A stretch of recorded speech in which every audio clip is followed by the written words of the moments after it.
in progress. Okay. Good evening, everyone. I'd like to call to order this regular meeting of the Planning and Transportation Commission for Wednesday, December 11th, 2024. Ms. Dow, could you please take the roll? Chair Chang? Here. Vice Chair Rectal? Here. Commissioner Aiken? Here. Commissioner Liu? Here. Commissioner Suma? Here. Commissioner Heckman? Here. Commissioner Templeton? Here. We have a quorum. Thank you. So our first order of business tonight is public comment on items that are not elsewhere on the agenda. Ms. Dow, do we have any public comments? I have none for oral communications. Oh, you put comments on. Okay. Is that where we're at? Did you want to speak to some of the comments or? Yeah. Okay, this is not this. This is for items not on the agenda. Thank you so much. Okay, I don't see anything online either, so I think we can move on to the next item, which is agenda changes, additions, and deletions.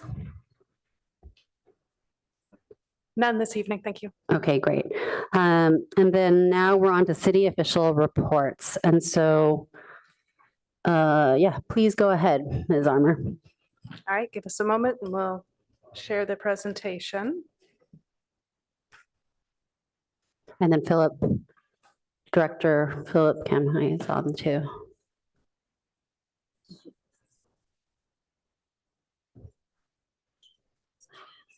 Holy cow. All right, just briefly this evening, the next slide, we've got some of the upcoming meetings that we have for Planning and Transportation Commission. The first is we have a special meeting next week. Please note that is on Tuesday, the 17th, because there was a conflict from our previously scheduled special meeting on the 18th. The main item for that is a discussion. It's just a study session for the El Camino Real focus area. Then we do have 2 meetings scheduled for January, and we have at least 3 items. There's another potential one for those meetings. The first meeting in January will be a special meeting on January 15th to allow time for publication of the staff report packet the week before. And that is, we have a 100% affordable housing project that is scheduled for that. Location is 3265 El Camino Real.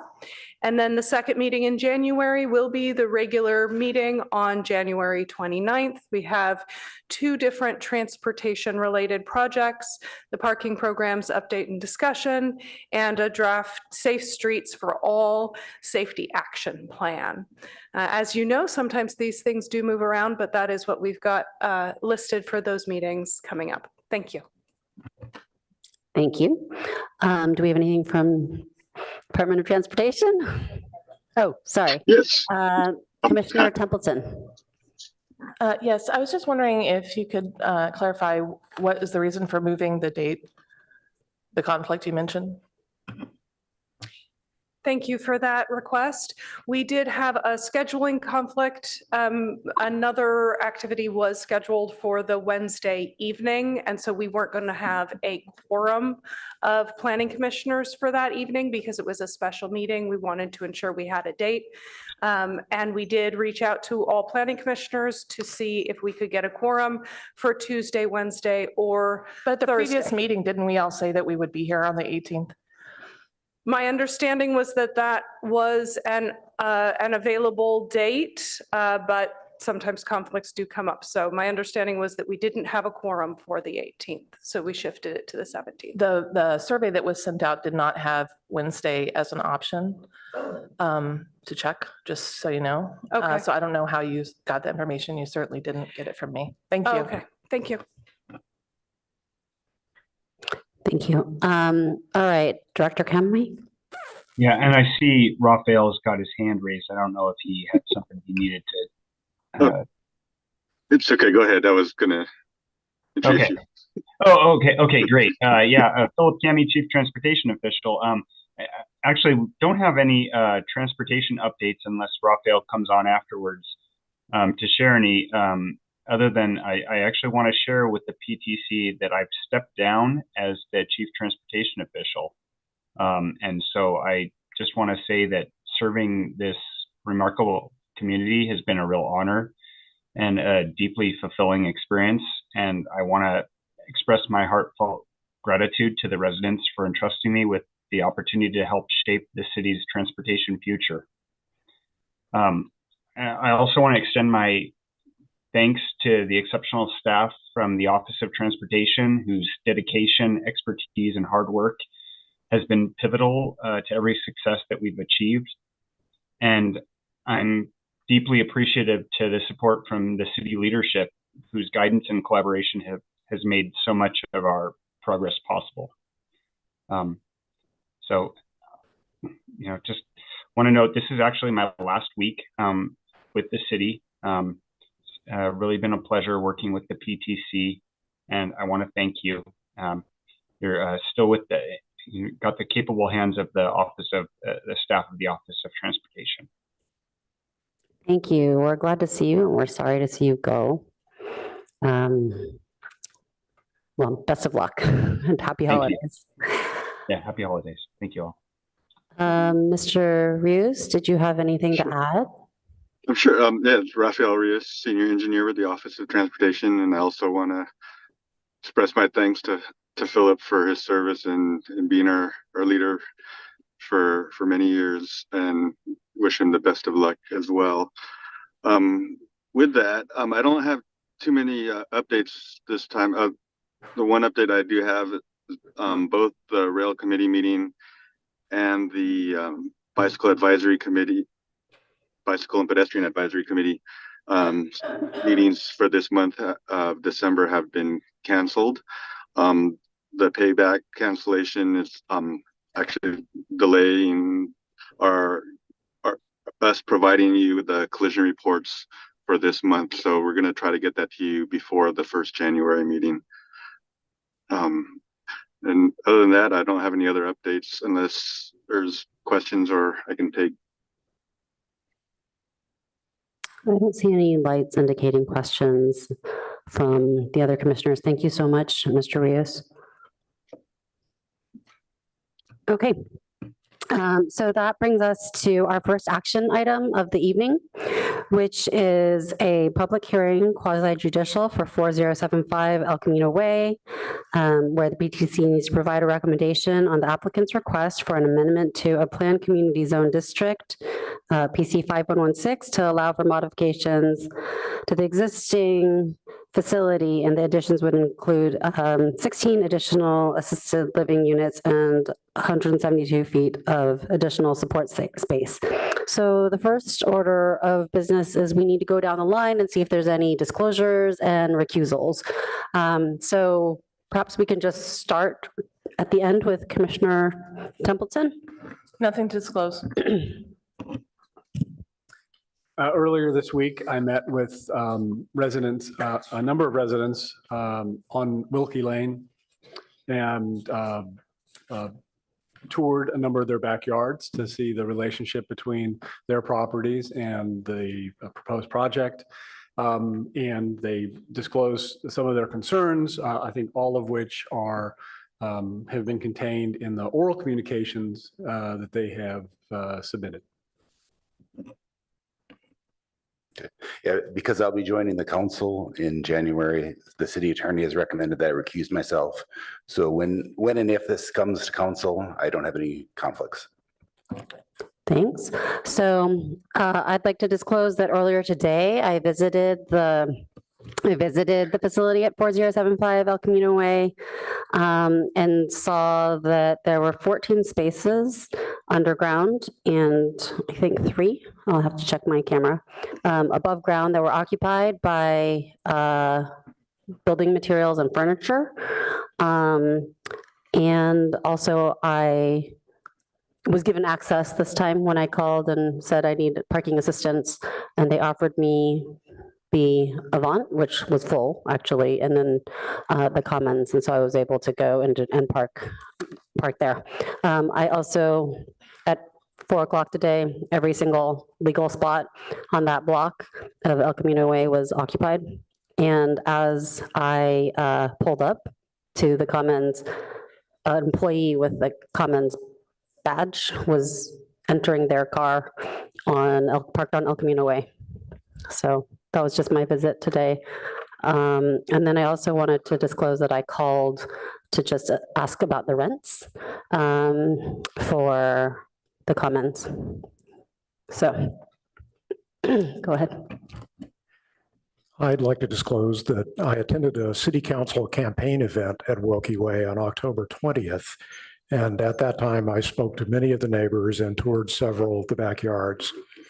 I heard concerns about privacy screening, parking, development standards, particularly for PCs, and the conditions of approval for the existing PC.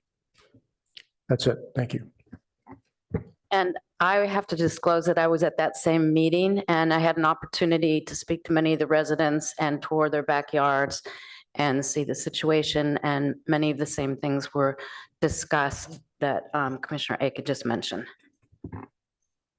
I will disclose and also recuse myself. I was at the same event as with a couple of my other commissioners and observed the same conditions from a couple of backyards. I will also need to recuse from this issue as I will be joining the city council, and as a quasi-judicial item, I need to be fully impartial when I hear it at the council level. So similarly on the advice of the city attorney, I will recuse myself from this item. Okay, so I will jump back in here. I did not, I thought we were very careful at that meeting not to do anything that we'd have to disclose. But since you all are there, I just want to let people know I was with you. Thank you.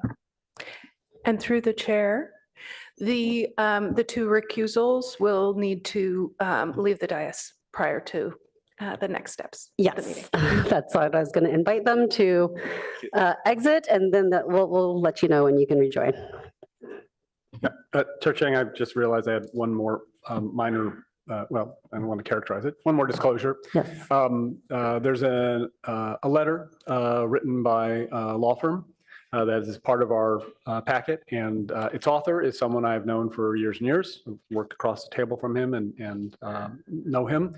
And so in advance, he had called and left me a voicemail that he was submitting a letter, and then later he emailed me directly a copy, and I responded that I'd received it.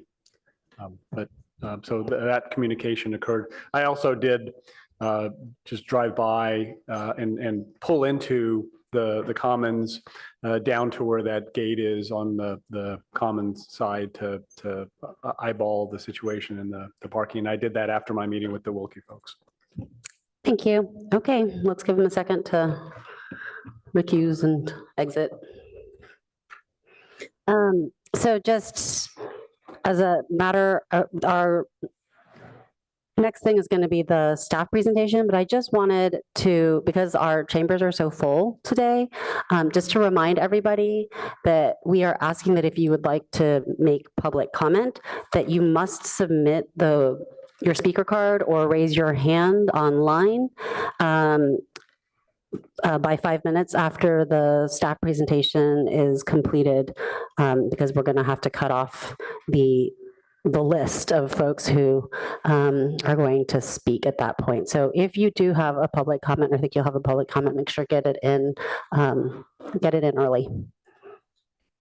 And before we start taking public comments, I'm going to take a look at how many we have and decide on the length of time that each speaker will be given. All right, with that, could we please have the staff report, Ms. Callis? Yes, good evening. My name is Emily Callis, and I'm the project planner for 4075 El Camino Way. This is a planned community zone addition project.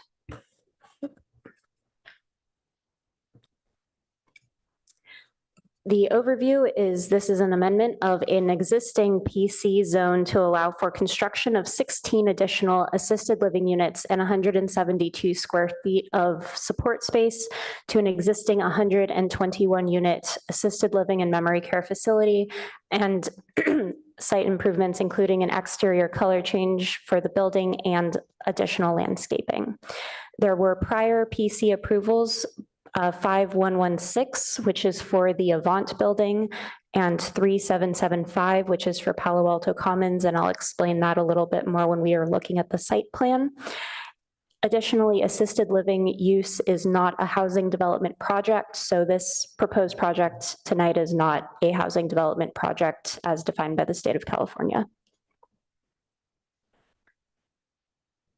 This shows the project location. The red outline is the full extent of the property. The shaded area is the portion that is the Palo Alto Commons building. As I mentioned earlier, this property contains two senior living facilities. One is the Avant, which is independent living units, and then Palo Alto Commons is assisted living and memory care. These two sites share a driveway, two separate underground garages. And of course, the site backs up to the single family neighborhood along Wilkie Way and the surrounding area. This slide goes over the process that PC projects go through. This began with a council pre-screening in August of 2023, followed by the formal application. The staff review went through multiple rounds of review to address both completeness items, department comments, and comments received through public hearings and neighbor comments. The PTC hearings occurred in February and June of 2024, at which point the PTC had recommended this project move forward to Architectural Review Board review. The ARB hearings occurred in July and October, and on October 17th, the ARB recommended approval to the City Council. Tonight is the PTC recommendation, and the next step after that is the council decision. Council makes the final decision on this project. And of course, public hearings are accepted at all public comments are accepted at all public hearings and through writing at any time throughout this process. The following project changes were made based on the PTC and ARB conversations at prior public hearings. We now have a transportation demand management TDM plan. This plan was designed to cover parking at both Palo Alto Commons and the Avant, since it is my understanding that staff is shared between those two facilities. There's also other parking improvements that I will discuss on later slides. The plans were updated to more clearly show the neighbor context, including locations of windows. The plans were modified to meet the objective design standards for multifamily housing, even though this is not considered multifamily housing, for privacy adjacent to single family houses specifically. Additional landscape screening was added. Noise concerns from the neighbors have been addressed both through a noise study of the mechanical equipment and through a code enforcement case regarding noise that is associated with the Avant building. And the color palette has been modified slightly. ARB recommended that the proposed height and setbacks were appropriate to the single family neighborhood context. And additionally, ARB Chair Rosenberg is present at the meeting on Zoom if you have any questions. This slide, which shows one of the sheets from the plan set, shows an overview of how and where the additions to the building are. The applicant will go over this in more detail in their presentation, but I wanted to make sure everyone had a sense of the proposed massing and the way that the additions are being added into existing step backs and pockets around the building. This is another view of the existing building on top and the proposed addition on the bottom, as well as the addition of the proposed location for additional screening trees. So a transportation demand management plan was submitted in September, reviewed by staff. We've provided comments and recently received a revised version that is under review with the Office of Transportation. It has been incorporated into the conditions of approval. Typically for projects that require TDMs, the TDM itself gets approved by the Office of Transportation as a condition of approval, but we have reviewed it earlier essentially for this project. The parking that is proposed does meet zoning minimums, so the TDM plan is not being used for a parking reduction as we often see on other projects. It is being used to manage the existing parking to respond to the neighbors' concerns. Additionally, the plans have designated the parking spaces as being for visitors or staff at residents and families. Additionally, the garage now has key access for staff into the gated portion of the garage. In terms of privacy facing the single-family neighborhood, all windows meet the objective design standards located in Palo Alto Municipal Code 1824050D. This includes a mix of strategies, high-silled windows, angled windows, and increasing the distance between windows and the property line. Additionally, some of the existing balconies are being removed from units as they are being converted from assisted use to memory care, or just because balconies are not appropriate for the memory care units. And 7 of the proposed units face Wilkie Way, or no, 9 units face Wilkie Way and 7 do not, as written on the slide. I don't know what I just said. Palo Alto Commons held a neighborhood meeting on August 22nd to discuss landscaping. The tree locations have been updated in the plan set. The conditions of approval can be modified to specify evergreen trees versus deciduous trees. Various neighbors spoke strongly about both options, and staff believes that this is something that can continue to be discussed in the conditions of approval. 3 new heat pump condenser units are proposed and have been determined to not increase noise levels in the residential neighborhood. The units are set towards the middle of the building with the vents pointed up and away from the residents. Additionally, the zoning code has special requirements for planned community buildings. These are located in Code Section 1834-150. It complies with the special requirements for height. The maximum height is 35 feet. The existing building is 32 feet 6 inches, and that is not proposed to change as a part of this project. The interior setback requirement is 10 feet minimum when adjacent to single family, and that is being met with this addition project. The street side setbacks, 10 feet is required. No changes are proposed to the street facing sides of the building. And then the 4th one is daylight plane.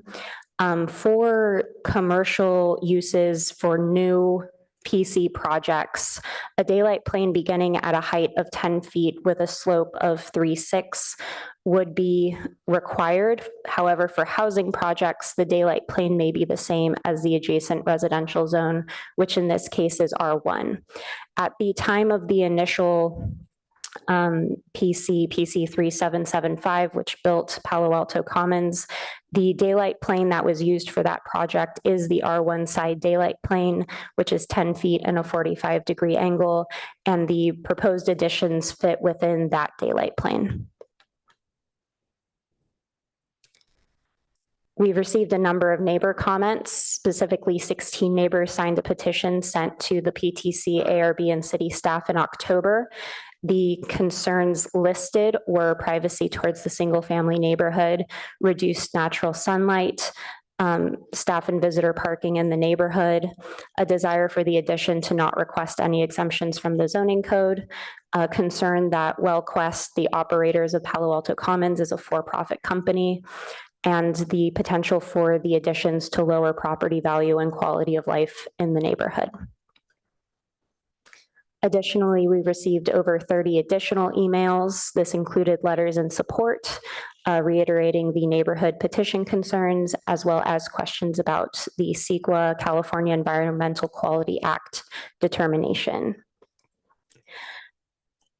In terms of the California Environmental Quality Act, a section 15301 existing facilities categorical exemption has been prepared.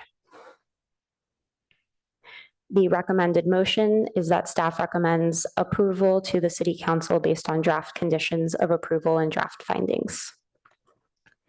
This concludes my presentation. The applicant team also has a presentation. Thank you. Thank you. All right, can we hear from the applicant now? The applicant has 15 minutes.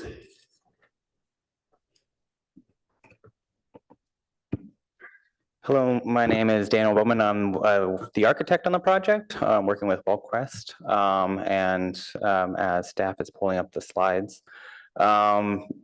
For the amendment, we are asking for 16 additional units that the council has stated that they want more housing. And then we're also not asking for the daylight plane anymore, and then we're not asking for parking amendments to the existing PC municipal code.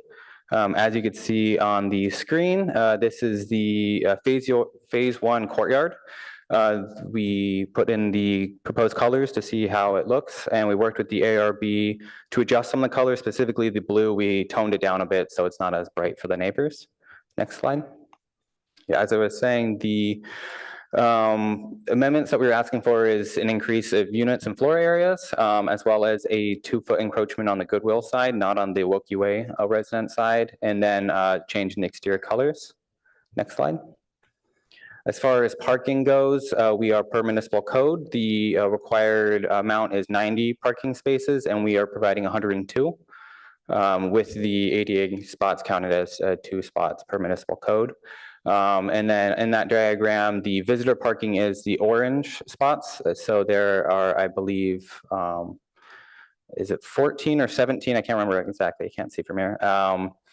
Visitor spots specifically that are supposed to be designated for them. And then behind the gate, it is residents, families, staff, and visitors as well, if there is a need for it. Next slide. So this is the existing gate that is in the Palo Alto side, and then that is the phone that visitors could call if they need to open that gate, and it goes directly to the lobby staff. And then there is also a box with a remote control for staff and families if they need a backup that they have the code for. Next slide. Here is a view of the additions that are along the Wilkie Way side. There's also 3 more areas on the other side of the building. Yeah, next slide. So I was saying the daylight plane, we were not asking for a change in. We were out of the daylighting plane, and the building still steps back as it currently does. Next slide. So this is some of the existing photos. In between the Wilkie Way residence and our site, there are a lot of landscape trees, including some redwood trees. And we are proposing on the top right picture, there is the grass. That is where we're proposing on adding more trees to help screen the building. Next slide. So this is the landscape plan. The green trees are evergreen, and the purple are deciduous trees. So we tried to balance the privacy of screening the building and the views from the building, and trying to limit the amount of shade that is on the neighboring site. That's why the evergreen trees are pushed as close to our building as possible, and the deciduous trees, which are going to be smaller, going to be more closer towards it. And we worked with the neighbors to communicate on each preference, and we hope that this reaches a nice balance between what they we're each asking for. We're also willing to still work with them if it needs to be changed on that. Next slide. So with these trees, it helps with the privacy screening. We are in compliance with the IR guidelines that you guys mentioned to follow. And so Majority of our windows that we're proposing are over 30 feet from the adjacent neighbor's windows. And a lot of them are at a 45-degree angle, which also further complies with it. And some of the windows that face directly, we put a 5-foot sill, which is also one of the guidelines that is part of the IR guidelines. Next slide. So that's saying the shadows, we minimized as much as we could on their adjacent sites. Most shadows, which the green are from trees and red is from the building. And most of the shade is going to be from the trees, and it's going to be on our site. The adjacent neighbors only in December, when it's 90 or already 90% shaded, that it's going to be a little bit more shade. But overall, the building itself is not making a huge impact on their shade. Next slide. So this is some of the 3D elevations with the new color scheme and the massing. The one on the left is just the entrance, and there was no opportunity to add any units on that side of it. But on the right side is the Goodwill units, Goodwill side units. There are 4 units that are going to be over there, yeah, that's the ones on the right. Next slide. And so this is going to be the renders of the back Wilkie Way residence side that has the additions. So the bottom is the additions and the top is the existing. And as you can see, it still steps back from each level, and that it doesn't appear as one giant mass. It's not just one, giant building. It is still broken up and still has different forms that are at the scale of the adjacent buildings. Next slide. And then lastly, this is some of the balconies that we're removing on the memory care wing. So that will further help with privacy for the Wilkie Way residents on that side. Did you want to say the TDM? Yeah, and then Charlene will come up to talk about the TDM some more. Good evening, Commissioners. I'm Charlene Kustner. I'm representing WellQuest Living. We're the operator of the Avant and PAC, Palo Alto Commons. We appreciate the ongoing dialogue and discussion and feedback. We've taken in a lot of the feedback that we received from the commissioners the last meeting. So I want to just review that quickly. I don't want to belabor it with you. We've had 4 community outreach meetings with the Wilkie Way neighbors over the past 2 years, 2023 and 2024. And we have implemented the TDM plan. So the findings that were provided in the TDM, we have already implemented those. We are encouraging our staff to carpool. To date, we've got over 25 staff members carpooling. We're looking to reduce our transportation impact by 20%. We are offering incentives to employees for carpooling, bicycling, using public transit. We're really promoting it within the community that this is a really viable option, and we're incentivizing it. So right now, we're providing about $5,000 a month in incentives to employees who are taking advantage of this program, and we're really pleased about that. We've also hired an additional facility member. So we have another driver/valet member. So that's an additional $3,500 a month that we're spending on an additional staff member to help mitigate. And if we need to valet, we can valet visitors. We're working with our receptionist. So I'm glad to hear Commissioner Chang actually had a good experience. We have a script posted on the receptionist desk with how we're to answer the phone, how we're to be accommodating, and make sure that everyone who wants to have access into our community, the underground parking, is available to do so. We've surveyed all of our employees on carpooling, promoting. They've all signed receipt of a memo outlining these programs that we're offering. And so we're hoping to create more incentive for them to keep taking advantage of this to reduce parking concerns.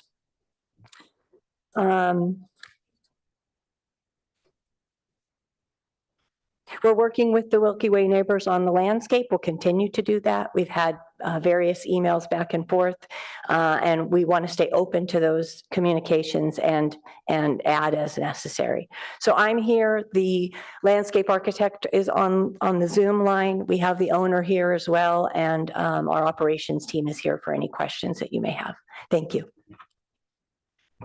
Thank you. Does that conclude the applicant presentation? Okay. Do we have clarifying questions before? Great, Commissioner Aiken, and please, commissioners, let me know if you have clarifying questions before we move on to public comment. Go ahead. Thank you, Chair. I have questions both for Ms. Callis and for Mr. Yang. Presumably he's online. Starting with Ms. Callis. For the purposes of deciding the physical development standards for the project, are we treating the commons as a residential use or a non-residential use?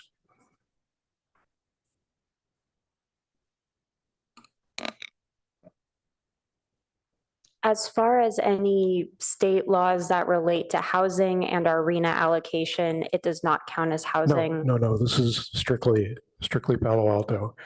So the development standards we have to apply are conditioned on whether the use is primarily residential or non-residential. So the setbacks, daylight planes, and other conditions. PC 3775 refers to the commons as a residential use. And as you've noted, the original Wilkie Way setback and daylight plane can only be achieved in the code if you treat that as the sight line on a residential use. There's no other way to do it. So presumably this is being treated as a residential use. But further questions will depend on the answer to whether you continue to treat it that way. So that's why I'm asking. Thank you for that question. I'll jump in. Jennifer Armour. Moment. Mr. Yang is also on. Yes, so we can also have our city attorney pipe in as well. As you stated, it was characterized as a residential use previously. And so as a modification to an existing planned community, that continuing with that does seem appropriate. But I will pass it off to Albert to see if he'd like to add something as well. Yeah, if I may postpone that for a minute, just because the question I have for Mr. Yang later will bear on that as well. Okay, so as I read the staff report, we are interpreting the sight line near the Wilkie Way properties as a rear sight line now. Is that correct?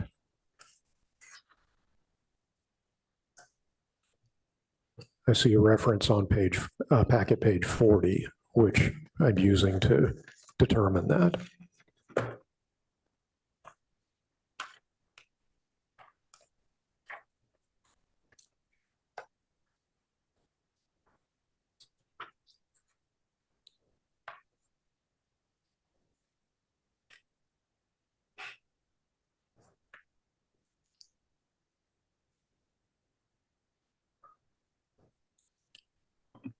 So we do have on that page as referenced, the rear yard is described as that is closest to Wilkie Way. Right. Is that what you're referring to? Yeah. Okay. And the reason for that question is I now want to just get confirmation, I believe I already know the answer to this, to the required setbacks and daylight plane for a PC that shares a rear sight line with an R1. Yes, and so as described on my slide regarding the special requirements, I can pull that up again if it would be helpful.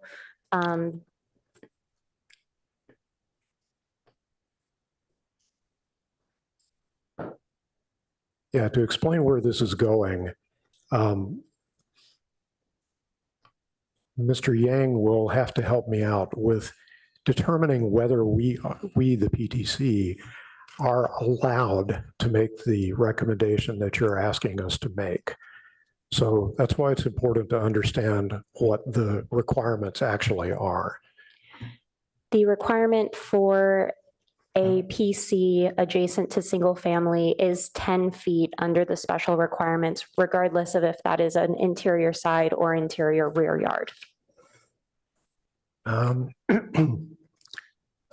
So 18.38.150C says that PCs with residential uses have to match the adjacent R1, which means a 20-foot setback and also a different daylight plane.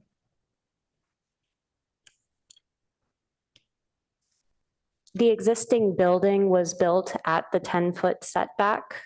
Yes, we're getting to that, getting to that later too. Additionally, the daylight plane for R1 would be less restrictive for the rear than for the sides. For the rear, it would be 16 feet and a 60-degree angle. Yes, although the complication there is it's not taken at the lot line, it's taken at the setback. So you see, there's considerable uncertainty here about what's actually going to be required, and that's why I'm asking the question. You want Mr. Yang to answer, please?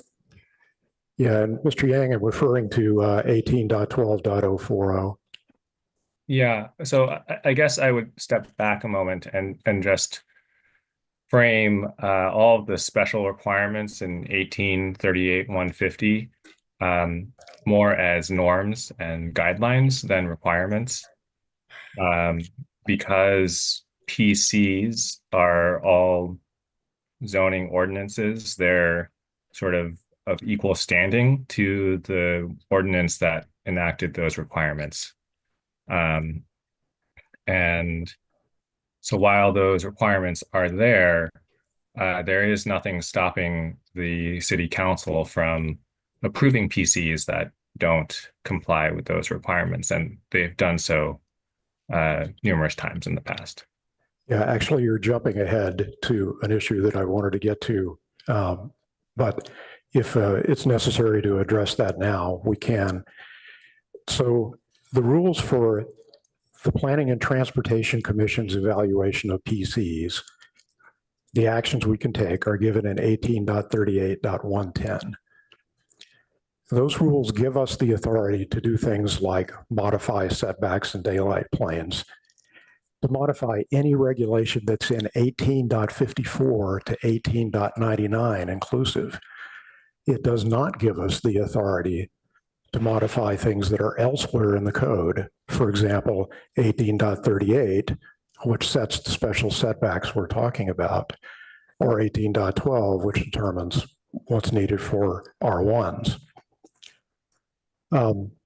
Yes, council can do whatever council would like as a result of the, as a part of the ordinance that it passes. But our authority is considerably more limited than that. So none of the sections of the code that refer to the controversial setbacks or daylight planes in this case are within our purview to modify. Now, why that's important is we now have to talk about what we're allowed to do in the case of projects that are not complying. And that becomes the next question that I would have put to you. But before we get to that, I would like your reaction to the comments and questions that I've just asked.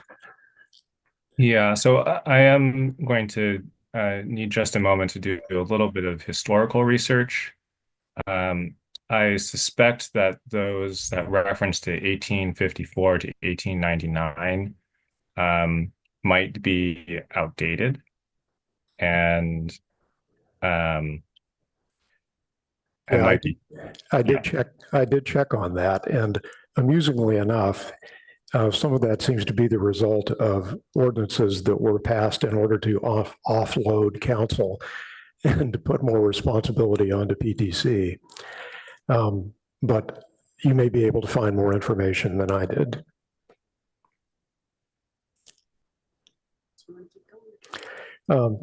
Just to keep going here, where this is headed is, do we have the authority to accept the existing setback and daylight plane as you're proposing in the project?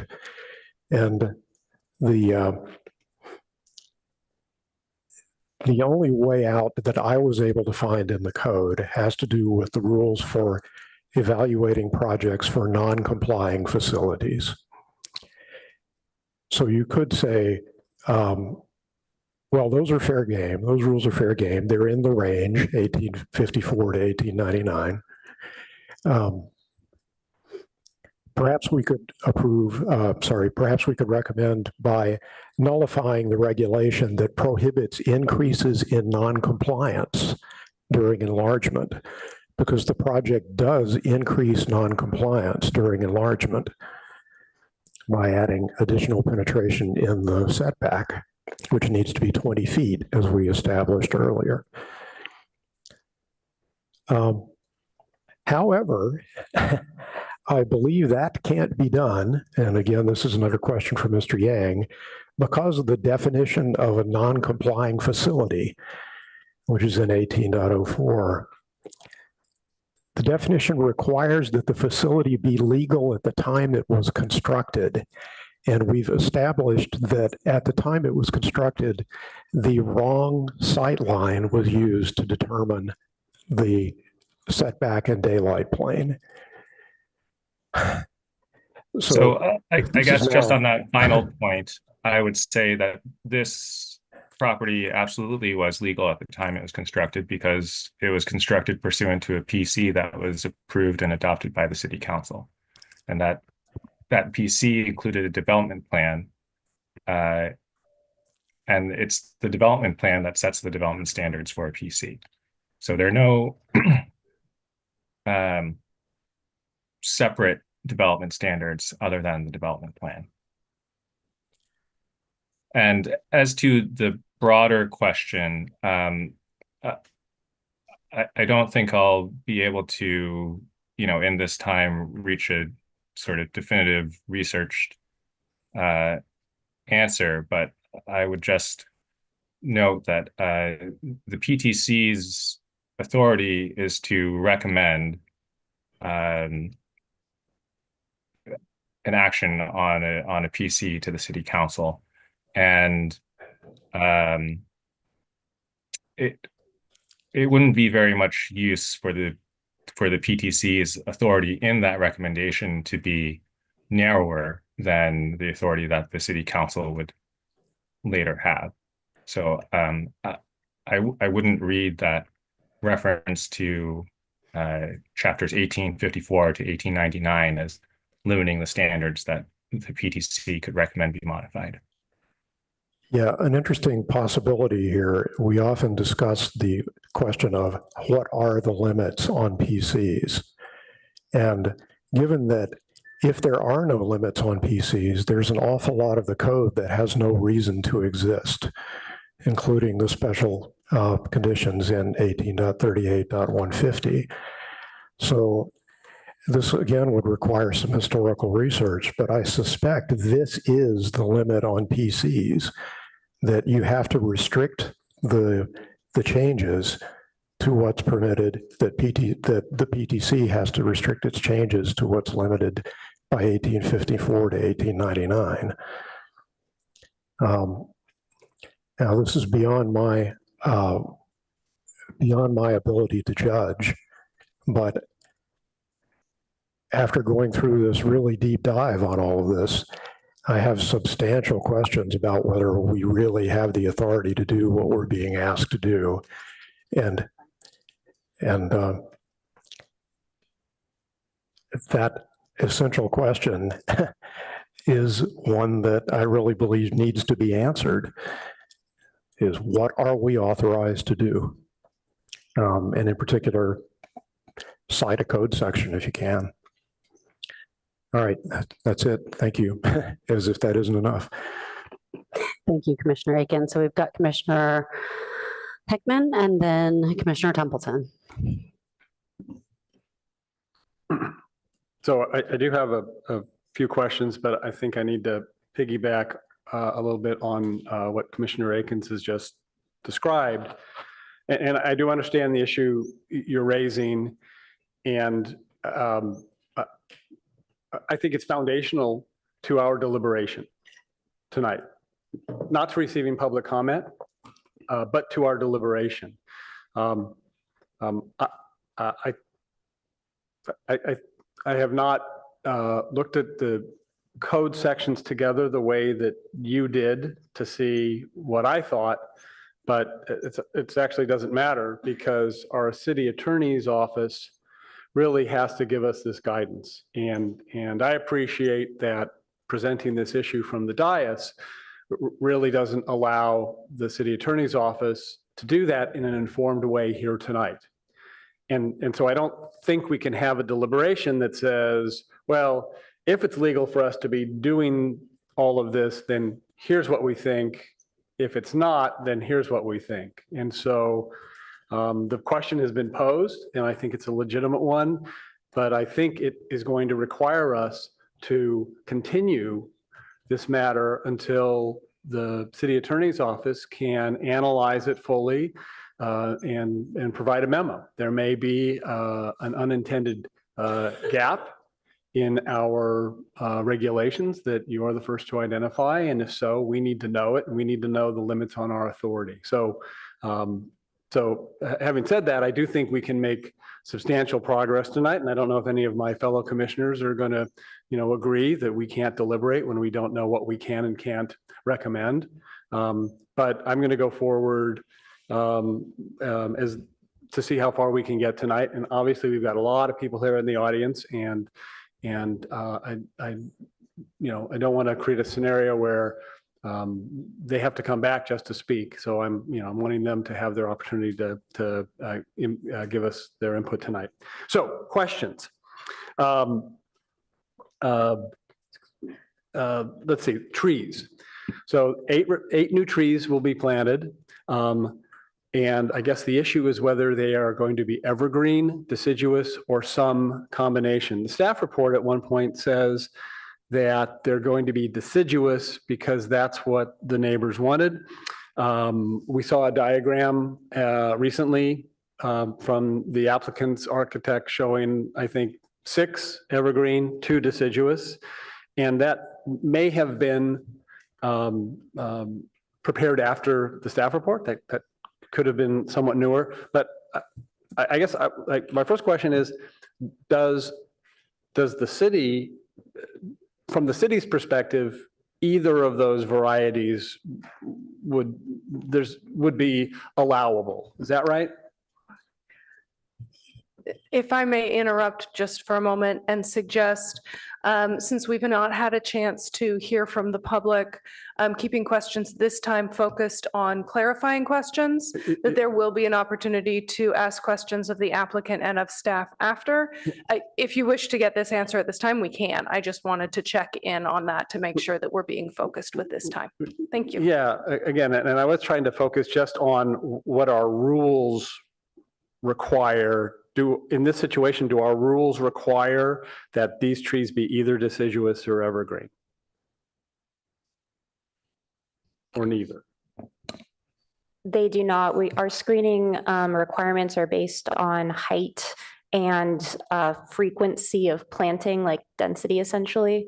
And then there are water use related restrictions, but we do not require evergreen versus deciduous specifically. Okay. All right, thank you. Next question, TDM. There was a version available as a link in the staff packet, but I've heard tonight that that's being refined. And I think it may have been in need of refinement. When do we expect that the refined version will be provided to staff? Well, you said provided to staff, so that sounded like a question for the applicant. Available for, say, commission review. Our intent is to have the final version approved by the Office of Transportation before it goes to council. Okay, so again, I'm thinking this may be coming back to us, and I'm wondering if there will be a revised version. If that happens, I'm wondering if we can see if the TDM will be updated, revised, whatever, in time for us to see it.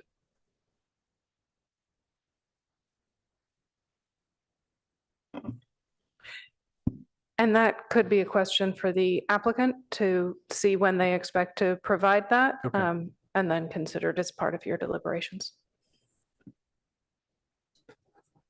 I guess I have two questions for the applicant, and maybe we can start with that one.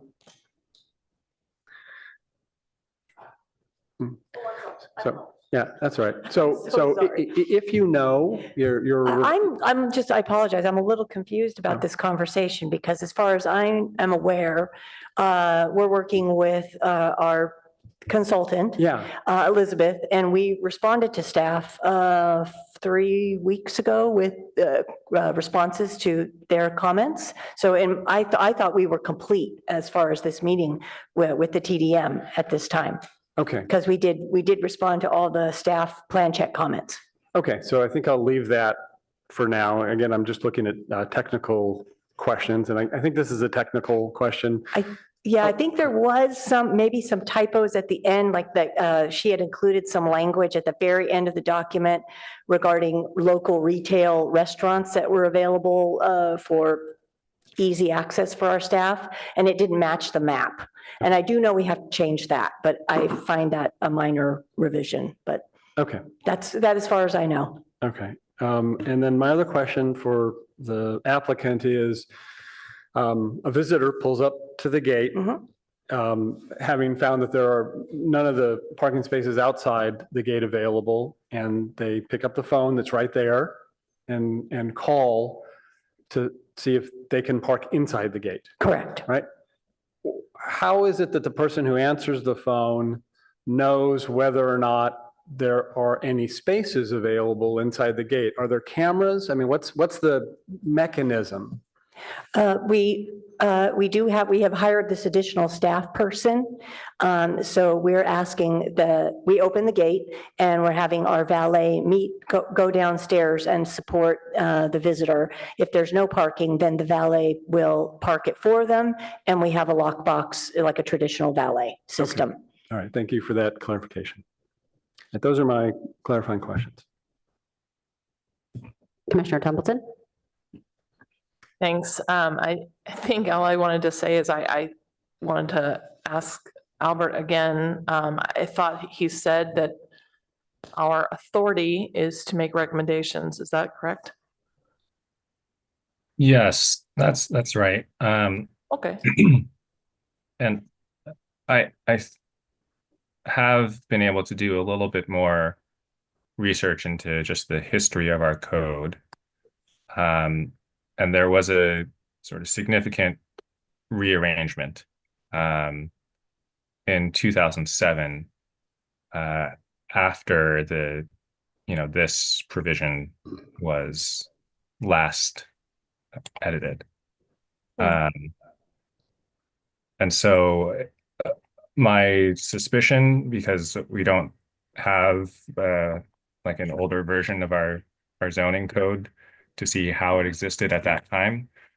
My understanding, though, is that what we currently have in 1840 and 42 general standards that apply in all districts is what would have been in that 1854 to 1899, where individual zone development standards would have been in the earlier chapters. And I think that makes sense conceptually because for PC, there is no base zone, right? We're not modifying the development standards of the R1 or the RM20. The development standards are unique to the PC, and it's the other standards that apply generally to all districts that might be modified for the PC specifically. Awesome. Thank you for answering that. And just to recap, it sounds like in your professional opinion, we can proceed to hear public comment on this and have a discussion? Yes. Thank you. Commissioner Suma. Thank you. I have a lot of, I have similar concerns to Commissioner Akins about the questions he already asked, but I did want to ask the applicant, you've mentioned a couple times this evening that you will valet cars if you don't have them, if you don't have room, and that you have a way to do that, but where do you valet them to? We have a basic parking plan for the back area of the lot. So we would double park in front of a staff member's car. We would make accommodations to keep visitor cars free. And when they come back downstairs after visiting or seeing their family member, we would pull their car back forward for them. And do you have currently have, not the TDM you're working on for the expansion, but you currently have a TDM, correct? No, we were not required to provide a TDM for our original development. Okay, thank you for those answers. And for staff, it feels also something Commissioner Aiken mentioned, but it feels like on pages 40 and 41, the zoning table and the parking conformance table, you're kind of sometimes using commercial standards and sometimes using residential. You said you don't consider this, it is not a residential use, but it's not considered residential use by the city right now, but commercial. And the parking has been an issue, and I don't understand why there are more parking spots in the Avant. It doesn't seem like it seems like there should be more parking spots in the end required. It seems very underparked. We know I mean, every time I've been there, I've parked on Wilkie Way because there's no parking. El Camino Way really has a parking problem on it. And we know also from the last meeting that the independent people that come in and have clients who are staying there or in rehab there, like doctors or maybe hairdressers even, or people like that, they have told them, the practice was to tell those people who are not staff assistants attending the people staying in the facility to park in the Goodwill parking lot. So I want to know how we're going to capture the parking that is happening on other streets, on El Camino Way, and in the Goodwill parking lot to make sure it's not a problem. So I don't know if we can really know that right now. So, yeah. Is that a question to staff? Yeah, yes. I believe, that comment started with a question, which was where do the parking requirements come from? And so 1852, which is the section of the zoning code that includes parking minimums. What I'm sharing on my screen is attachment D, the zoning table, which as Commissioner Suma mentioned is on packet page 41.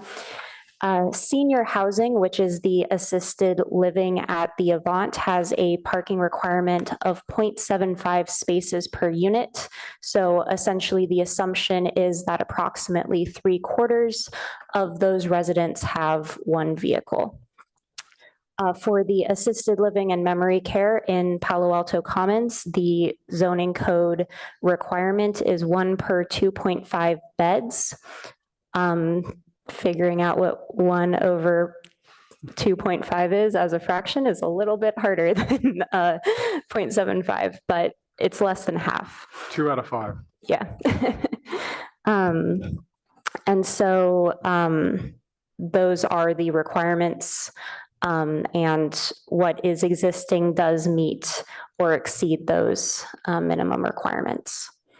And again, just to clarify, these requirements don't apply to PCs, but they're provided here for reference only so you can compare them to what would apply if it were not a PC. Okay, thank you for that. One last question is that when the council decided to start using PCs again, and we didn't change anything in the code because we never took PCs out, it was just a practice not to do it. And I realize this is a renovation, so it might be different, but the council decided to call them PHCs and said that 20% have to be of the units, 20% inclusionary units. So if we are considering it residential, even though it is categorized by the city as commercial, if we're considering it residential, shouldn't a portion of the new units be affordable as they have to be in PHZs? No, this is specifically not a PHZ, which is planned home zoning project. This is a PC amendment, and even during times that council had paused PC projects, it is my understanding that PC amendments could still be applied for. Okay, thank you for that. And I think those are the only questions I have. Thanks. I've got some questions. I think that'll hopefully be it before we go to public comment. So question of staff, is using parking as it is currently being used at the commons allowed as, storage or staging area for construction or furniture storage, or is that in line with the PC that is currently in place? No, we were not aware that the parking spaces were currently unavailable. It's been the case since the very first time. At the beginning of the project, there was a building permit on file to do some interior remodeling work, but it was my understanding that that work has been fully completed. So I don't know if the applicant has anything to add to that, or if you want to open that option. Oh, hang on for a second. I just wanted to ask if it was an allowed use, but it doesn't sound like, or expected use, or in compliance with the PC. I also noticed in our code, that our PC code, that it says that once every 3 years, somebody from buildings would go inspect the PC to make sure that it's compliant. Is that something that's been done for this property over time? I am not aware of that being done, but not only within the context of this project, I'm not sure it's been done on a widespread basis for PCs. Oh, okay. I was surprised to see it myself. So 18.38.160 says each PC district shall be inspected by the building division at least once every 3 years for compliance with the regulations and conditions of the ordinance. So, okay, so probably not for this project then. And then a question about the staff comments on the TDM. Do you know what, is it possible for you to summarize for us what the comments were? Because I would love to understand if they were adequate. And maybe the real follow-on question is, were those comments addressed to staff satisfaction with the revisions that were provided by the applicant?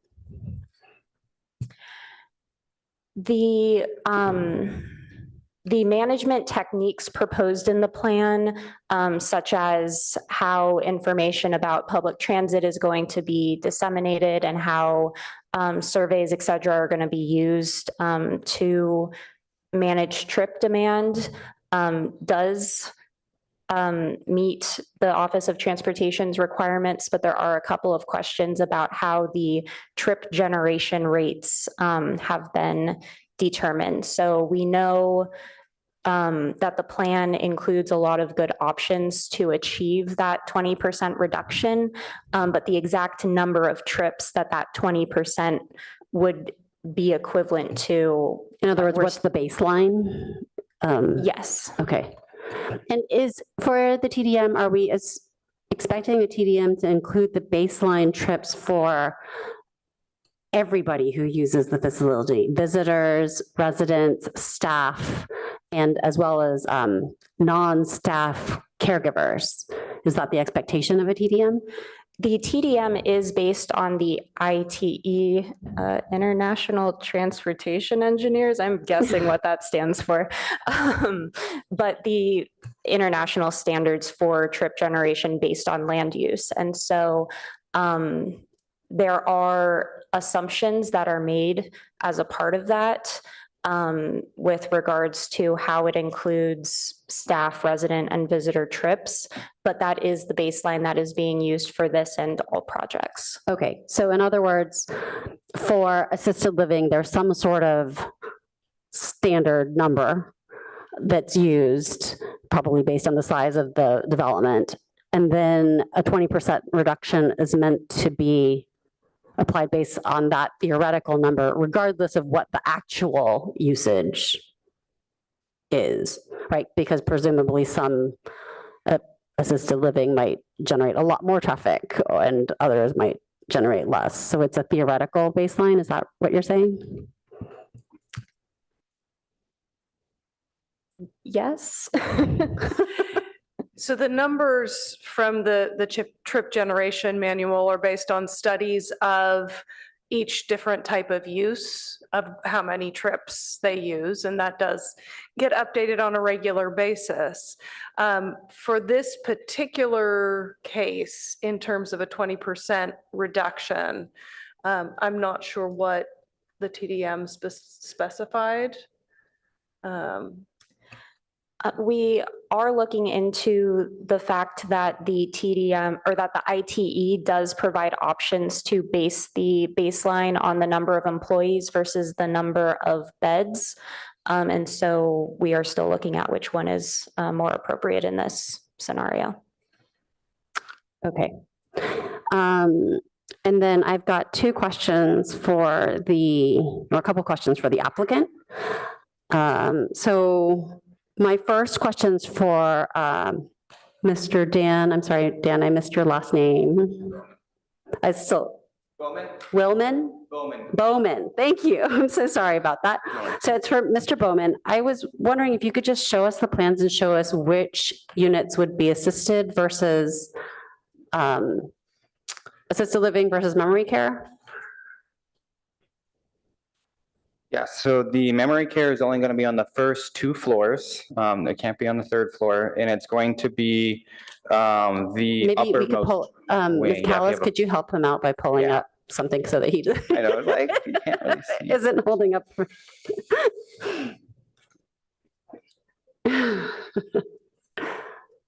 So really, I'm interested in, like, you mentioned that you're going to shift the uses around a little bit, maybe, and if you could explain that to us, as well as specifically for the new units facing Wilkie, what those ones are going to be used for.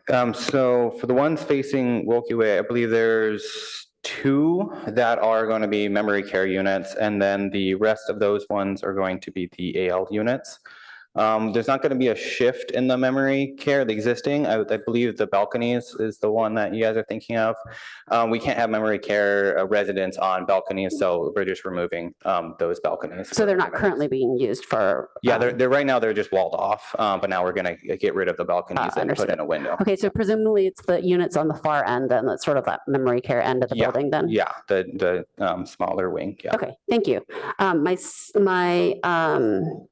other questions are regarding the parking. So it'd be great if Ms. Kushner, is that what it's? Yes, perfectly done. It's a hard German name, so thank you. Yes. Okay.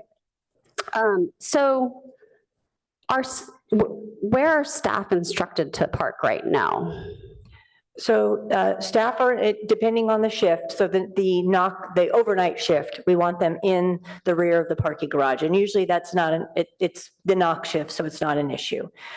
During the day shift, when the early AM shift comes on, they park in the garage at the very back end of the garage. They take those spaces up, leaving the spaces towards the entry door in the garage open for visitors. And then what about how does the Commons handle the numerous like carers that may come, the folks, the caregivers, the, So right now, I confirmed with our operations, and Jenny is here, but typically we have during the week, 3 to 5 outside caregivers come in for specialized services needed. They're usually there for less than an hour. They come and meet with the resident, provide services, and then they exit the building. And we monitor that with check-in and check-out. and do you have a sense of how many visitors you have per week? Jenny, do you? I could ask Jenny, she's our Assistant Executive Director. Just a moment. Jenny? Come forward. Just a clarifying question on the caregivers. When you say 3 to 5 caregivers, that's at any given time or over the course of the entire week? There's during the course of the week. They're not that extensive. Caregivers outside of our community are not as frequent as you might think. It's kind of specialized services. We provide all caregiver, we try to provide the majority of caregiving to our residents in-house. We have about 8 to 10. Most of them take care a day. Yeah. 8 to 10 a day. Can you state your name for the council? Jenny Hoen. Jenny, thank you. Okay. I'm just, this is probably something I should have disclosed earlier. I'm not quite sure how to handle it. I have personal knowledge that doesn't quite match with this. So I had a friend whose parent was a resident earlier this year, and had a 8-hour a day outside caregiver who came, but wasn't registered through the, I think she signed in through the visitor log. All of our visitors are checked in at the front desk. Right, she signed in as a visitor, must have been, so it's, am I correct to say it's difficult to know if the visitors are really visitors in the traditional way that we might think, or they might be we can't police, right? People are sovereign beings. We can't police how they're signing into our registry, but we're hoping they're being honest and forthright with who they are. Understood. Okay, cool. Thank you. Let me see if I think I had one more question, but I might be done.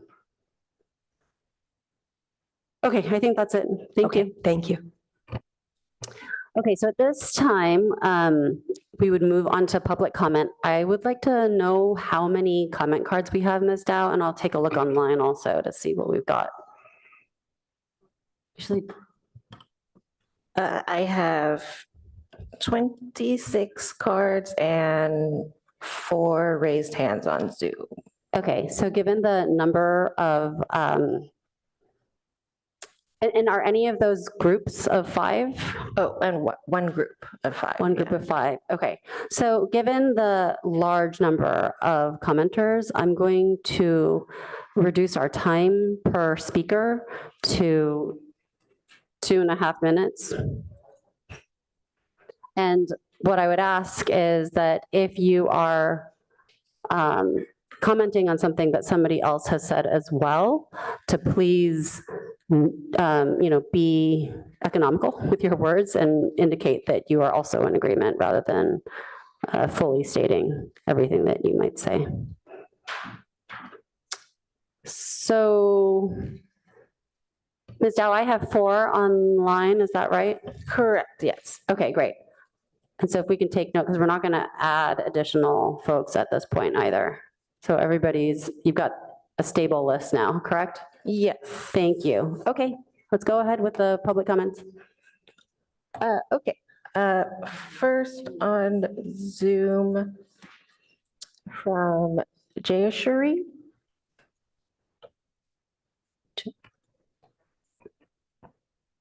So we're going to do the Zoom first. Is that correct? Yeah. Okay, so first on Zoom is Jayashri. Hi. My name is Jayashree. I live on 4054 Wilkie Way. And right now, the people in the audience, they are going to talk everything technically what are the things which we really object. So I'm not going to cover that. I'll assume that they will cover. But my main concern is definitely still property value. We are concerned about our property value depreciating. And when we offered Palo Commons to the proposal of extending it in the front side of El Camino Way and not facing the residential side, that time their argument was it is too costly to build it on the other side. Then why should not they consider our property value which is depreciating? That is really unfair. That's what I feel. Then the second point which I feel is the commercial and residential coding and the zoning, whatever they are using, it seems like very conveniently they are using it as per their convenience and their advantage, not to our advantage. And the third point is the parking issue. Definitely, that doesn't seem to be addressed correctly. And the carpooling and whatever the valet they're proposing, I know they cannot make it a mandatory, but the proposal seems like a fairy tale story. They are proposing it, but not necessarily it is going to happen. And what is the effect? We are going to suffer the parking issues every day and night, and which is really unfair to us. Jayashri, thank you for your comment. We can't hear you very clearly. I don't know if it has to do with the position of your microphone. So perhaps you could speak a little bit more slowly and make sure that you're speaking near your computer microphone or your phone microphone. Okay. Oh, can you hear me? Oh, that is much better. Thank you so much. Sorry about that. Yeah, so I'll just repeat it, what I said it quickly. The property value is definitely an issue because this is what we feel that our property value is depreciating. Definitely because of all the additional things, though we know that existing units were there, but still the new value, the new additions are going to again depreciate our value. And when we proposed it to Palo Alto Commons, why can't you build it on the El Camino way? And their response was that side will be too costly for them. Then why should we consider their the cost of additions, right? I mean, that is unfair, what I feel. Then the commercial and residential coding, zoning, whatever Palo Alto Commons is using it, it seems very convenient as per to their advantage and convenience, not to our actual zoning and coding codes, which they should really follow. And the third thing is that whatever the carpooling options she is proposing, it feels very like as a fairy tale story they are proposing. I know they cannot do it mandatory, but it doesn't, it's not going to work. I mean, they are saying, oh, we will ask them to do carpooling. If Jayashri, your somebody time's says, up. Your yeah, time's up. but Thank you so much yeah. for your comment. And through the chair, this speaker did provide written comments as well, so part of the materials that you have reviewed. Thank you. Okay, can we have our next speaker, Ms. Dow? Yes, next on Zoom, for Jenny. Yes, hi, can you hear me clearly? Yes, we can. Thank you. Okay, great. I think tonight we have talked about codes and legal requirements, but I'd like to emphasize commitments. I think you all are aware that in 1986, the Common made a commitment to the neighborhood in order to build as a concession. They are building the way it is built today. It's limiting the damage to the quality of life of its neighbors. However, now they're breaking that promise because they want to make more profit, and which will further damage the quality of life that they have promised to minimize. Another issue is parking, which has been raised many times. Only after we, the residents, raised the parking issue, did the Commons come up with some plans, such as subsidies for carpool and public transportation. I want to know if these subsidies will be permanent or will it be withdrawn after this is over? I asked that because one of the neighbors spoke with an employee, and that employee said they have been told not to park on Wilkie Way, to park on 2nd Street instead, just for a few months until this is over. This is very underhanded. Residents on 2nd Street have noticed more cars parked on their block. We also have observed people parking on McLean and walking to the common just to avoid parking on Wilkie. All these point to the fact that the commons have not provided sufficient parking, even before the additional units they plan to build. So how can we trust a company that is breaking its commitment in May 38 years ago and also try to hide its parking problem? The commons need to be held accountable for a permanent, practical parking solution, rather than just showing on paper that there are sufficient parking spaces. What's shown on paper is very different from reality when the parking spaces are not easily accessible. Lastly, I would like to emphasize the commons can build elsewhere on its property so to keep its commitment made 38 years ago. But the response from them was that it's too expensive to build that way. So their intent is to be able to build cheaper by breaking the promise they made to the neighbors 38 years ago. And as a result, further damaging their quality of life. This really doesn't seem very right to me. It doesn't seem ethical to me. If this were approved, we're really essentially valuing a private company's profit over people's quality of life. That's all. Thank you so much. And I'm very grateful for you keeping to the 2.5 minutes. Our next comment, please. Next is Jay Randall Talk. Hello, can you hear me okay? Yes, we can. Hi. Okay, my name is Randy Toke. I'm with the law firm of Hoag Fenton, and we represent a couple of the neighbors on Wilkie Way. I don't want to repeat the content of the letter I put in, but I do want to emphasize the fact that everybody is treating this as a zoning change, because that's what the application is, and we've heard all kinds of mitigations and possible, and maybe this helps and maybe it doesn't. But at the same time, staff is claiming that this is exempt from environmental review under CEQA because it's a mere addition of 6,600 square feet of building, when that is actually the only thing we haven't talked about tonight.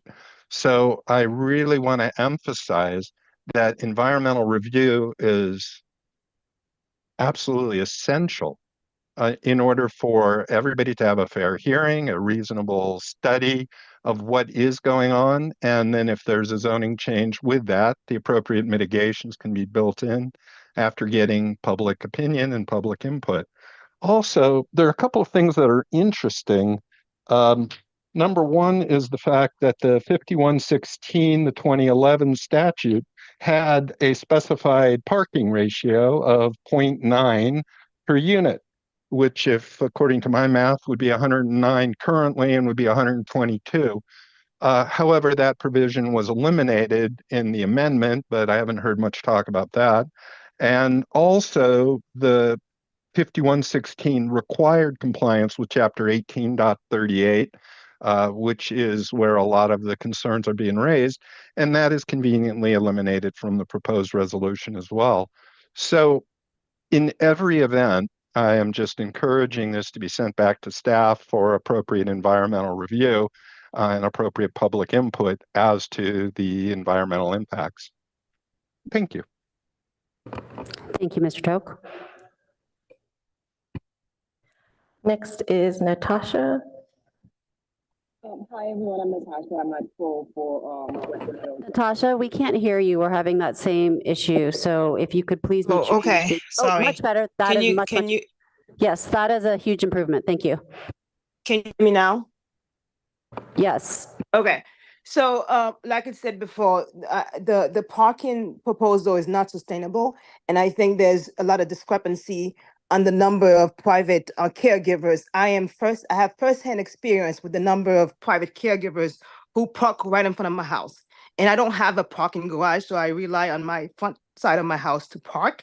And I would highly recommend that the Commons really do a big survey to find out the number of private caregivers who are going to the facility every day because there's a big discrepancy. And I've seen these people when I spoke with them, and they're good people and they're just here to work. And even some of them apologized to me for taking my parking space because obviously when I come home, I can't find a space to park. So I think for me, parking is a big issue.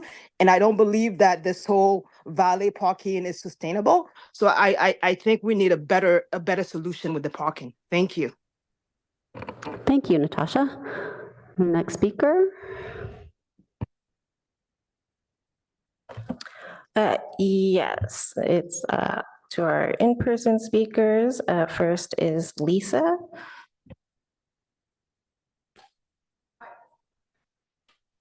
I wanted to just talk about Palo Alto Commons.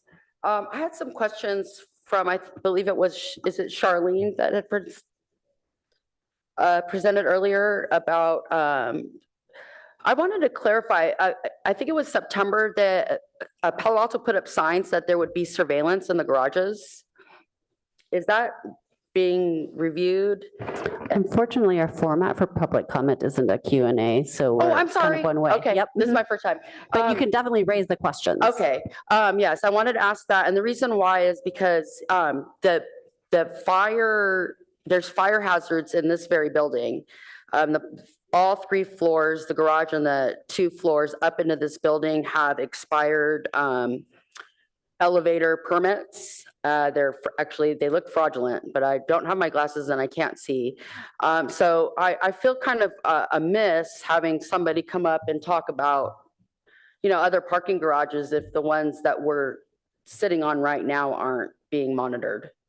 And I was wondering, you know, is this one of the parking garages this woman is representing? I wasn't totally oriented to what company she's part of, but I just wanted to put that out there. And yeah, that was it. Thank you so much. Thank you.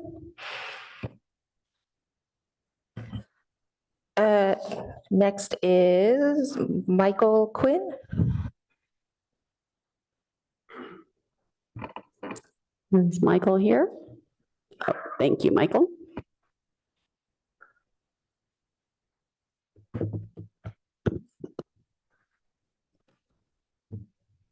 Hello, everyone, and thank you. I think it's time for us as a community to look in the mirror, so to speak. We're quibbling about parking and slight shadows and small things, and we're supposed to lead. We're supposed to be liberals. We're supposed to be welcoming. Are we living up to that value system right now? I don't think we're even close. This, be it provided by a for-profit company or not, is a moral good. It's housing for some of the most vulnerable, isolated members of our community. We should have our fingers on the scales of this, not against it.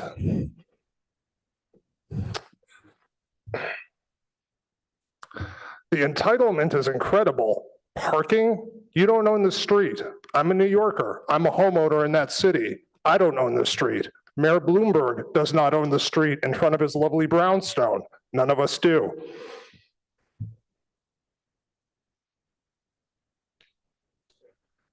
The threat of what I believe was a veiled threat of a CEQA lawsuit is a waste of time and in bad taste. And if you want to preserve CEQA for the future, the best way is to cut down on the frivolous lawsuits.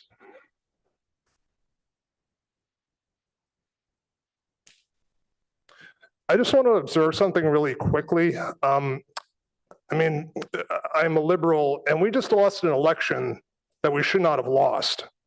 We lost it because we sent the message to the country that we cannot govern and we cannot deliver and that we are elitist. Let's look in the mirror. That's what we're doing right now. Hi, neighbors. Thank you. Thank you. Next is our group by Kevin, speaking on behalf of Austin, Celine, Carly, and Adrian. Okay, so as a group, they have 10 minutes. Is that correct? Yes. Thank you. Hello, commissioners. Won't waste my time with an intro. I think everyone knows who I am. I have a slide deck that I've sent to Emily. So I guess I'll just say next slide. Is that appropriate, Emily? Okay.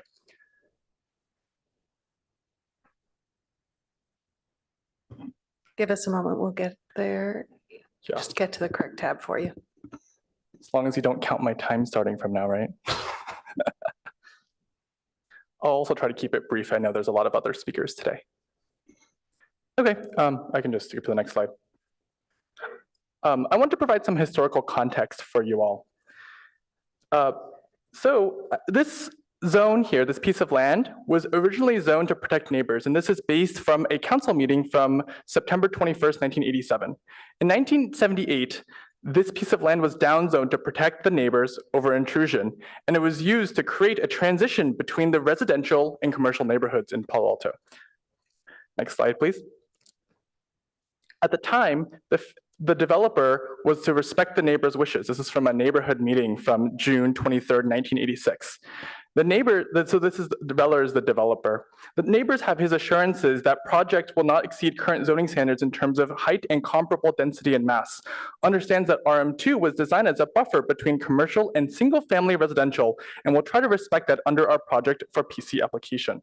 Next slide, please.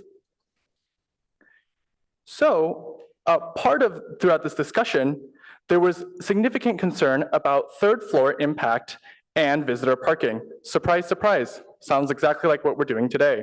This is an ARB meeting from July 1987. Part of the discussion was, and the agreement was to develop this step back, this 1, 2, 3 step back that steps far from the closest from the property line outwards. And as you can see in the quote here, we did not have that before the meeting with the Planning Commission. This is and we have eliminated third story units. The whole purpose was to eliminate some of these units in adherence to neighborhood concerns. Next slide, please. I just want to follow up from that meeting and read, quote, as compared with the earlier plan, notice the low units adjacent to the single family neighborhood, and notice the breakup of the back elevation against the property line. There's always been concern for the wall of the building. We feel that we have addressed this significantly. Today, the current plan is to infill those exact units that were removed from the plan in 1987. Next slide, please. What a contentious issue, the daylight plane. Next slide, please. Yeah, so won't go into the details of the code, but next slide, please. In summary, this is a chart made by the Palo Alto Commons lawyer, which kind of pretty clearly indicates, based on whether for residential or non-residential uses, what this section of the code indicates. As this, I know there's a lot of discussion about this, but we believe that this is commercial use as per RENA standards in the state of California. Next slide, please. I want to talk a little bit about the daylight plane impacts from the plans. And so this diagram that's provided from the architect shows the difference between the 3/6 daylight plane, which we believe is the correct daylight plane, and the 10-foot 45. As you can see here, many of the units in the back are not compliant with the 10-foot 3/6 daylight plane. And also, as I want to point out on the right diagram, it is a wall, right? The second floor unit would be exactly flush with the first floor unit. You would lose the step back on that. With this particular slice, there are 9 different slices. I'll defer to the architectural diagram for more information on that. Next slide, please. So this is a picture of what it looks like at around noon on the 9th of December, earlier this year. So as you can see at noon already, you can see that it's going to soon have not enough sunlight in the backyard. This was taken from one of the neighbors' houses. And I just want to point out that the building on the right is currently 2nd floor, and that would have an additional floor on top of that. Next slide, please. Here is another 2nd floor unit that is adjacent to a neighbor's house, and that would also get an additional unit on top of that. Next slide, please. This is another photo from my neighbor's backyard. As you can see here, this is actually about 20 feet away. So in the new unit, in the new plans, there would be a unit actually closer. Well, it's not actually quite a unit. The staff report says that it's decreased from 18 to 16 units. However, it's actually that the purpose of the area has changed. So the the building that's going to be extended here on the first floor, closer to the property line here, is now considered an office. So there isn't as much reduction in the building plan as you would perceive from an 18 to 16 unit reduction. You actually just see that some of them have been converted to offices. And so I also want to refer that the staff report says that no additional units will be built along the back on the Wilkie Way side on the first floor. Those 2 units will actually be offices. Next slide, please. This is a photo from my backyard, and actually mine is the furthest away from compared to many of my fellow neighbors, and that would also get an additional 3rd floor as well. Next slide, please. In the 6/12 PTC meeting from earlier this year, Ms. French had said that she would help provide diagrams or comparisons with a 20-foot setback as discussed during the PTC meeting. I was unable to find those, and so I attempted to make my own rendition of them. As you can see on the bottom, there's a 21-foot setback, and so I approximately tried to draw out where that would be in the 2 diagrams that I provided previously. Next slide, please. So why is it a 10-foot 45? Well, it's because the plan was originally attempted to comply with the nearest district, which is the RM2 district, as I quoted from the city council meeting above, and I won't repeat the bottom quote for time's sake. Next slide, please. So what is the correct daylight plane? Very contentious question. From our opinion, based on the fact that this is a commercial facility, this should be a 10-foot 3/6 angle. But even if we were to assume that this is residential, 20-foot setback, I know there's still some discussion on that, the staff report says that no units would be able to be built against the Wilkie Way side as designed currently. While PCs have flexibility for some rules, we do not believe that PCs should be able to subvert the rules for the section that created PCs in general. Next slide, please. So the staff report also uses the 10-foot 45-degree angle because this is what the PC ordinance in 1987 said. You know what else was legal in 1987? Smoking on airplanes. If I tried to do that today, I'm pretty sure I would be thrown in prison. So what I'm trying to say here is that the whole point of the municipal code is to protect the residents, and we should be using the current state of the code. Per staff discussion previously, there is no PC amendment process in Palo Alto, and that creating a PC, like amending a PC, is just like creating a new one. And so we should be using the standards as of today. Next slide, please. So we recommend that the applicant only build the 7 internal units to be in compliance with the current municipal code. Next slide, please. Parking. We'll just move to next slide. We'll just kind of go through 5 slides pretty quickly here. Yeah, just like a couple pictures of the parking. I won't go into specifics. So the Palo Alto Commons, there are many conversations with employees in which 4 in October, 1 in November for my personal self, that there's some fear of retribution about commenting publicly and on the record to me about having parked on Wilkie or on 2nd. And so in addition, we had some discussions with some private nurses as well that are actually not allowed to park in the Palo Alto Commons garage based on their official parking statement is that we've also seen that these folks tend to wear scrubs, and so that's how we help also identify them, or with Palo Alto Commons logos as well. Next slide. Yeah, I guess you've moved pretty far. So now let's talk about the bus. So this is the Palo Alto Commons bus. It's parked on Wilkie. Should be just a coincidence, right? Next slide, please. Oh, here are 3 more photos from 3 more days. Probably just a coincidence, right? Next slide, please. Here are 27 separate instances in which the bus was parked. The Palo Alto Commons logoed bus is parked on Wilkie throughout October and November. Next slide, please. Oh, where else can the bus be? The bus can be in the visitor parking. Next slide, please. As well as here are some of the construction equipment that previous commissioners have also mentioned. In addition, we went to the report, I'm running low on time, but I just want to say that there are folks that have reached out to me that have said that they cannot find handicap parking because it's either blocked by the bus or the construction equipment. Next slide, please. So we recommend that the existing parking issues be resolved before the project continues in the process. Next slide, please. We want to trust but verify in terms of the TDM. We'd like to see stronger assessment, monitoring, and enforcement of the TDM, including third-party anonymous surveys of workers and visitors, third-party monthly TDM compliance assessments, an escalating schedule of penalties for non-compliance, and to assess the visitor staff impacts on residential neighborhoods in terms of parking. Next slide, please.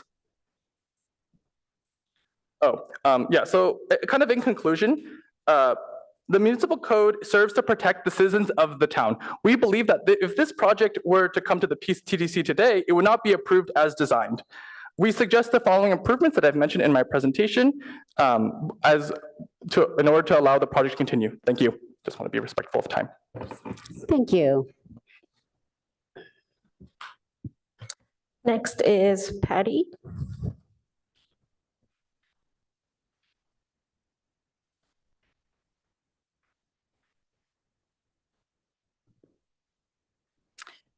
Chair Chang and Commissioners. I'm Patty Irish and I live at Channing House on Webster. The Commons was built by the Rellers to serve our community. It has 121 units, as you know, and they want to add 16 more. It has been about 2 years that they have gone from one commission to another, as well as the city council. And I think they have responded to the key concerns expressed. And now it is time for you to give them full approval. You can nitpick with all of this stuff that and we can never have anything move forward. The quality of care residents receive there will enable 16 more to benefit. And I think that's something I hope you will really think about. Think about the people that live there, the people that work there, the people that are served in such a really amazing. I consider this the best direct admit facility in our community. Channing House did a survey of especially dementia care, and it was the only place we visited up and down the peninsula, and including Marin County. Many of the residents living there lived in large homes here earlier in their lives. And some of you may seek out these services when a family member needs special care. Please vote. Please think about what they're doing. Yes, they're a for-profit, but you can bet they're not getting rich on this kind of service. This is truly a service to our community. And I hope you will affirm the building of 16 additional units so 16 more people can be served in this quality care. Thank you. Thank you. Next is Mona.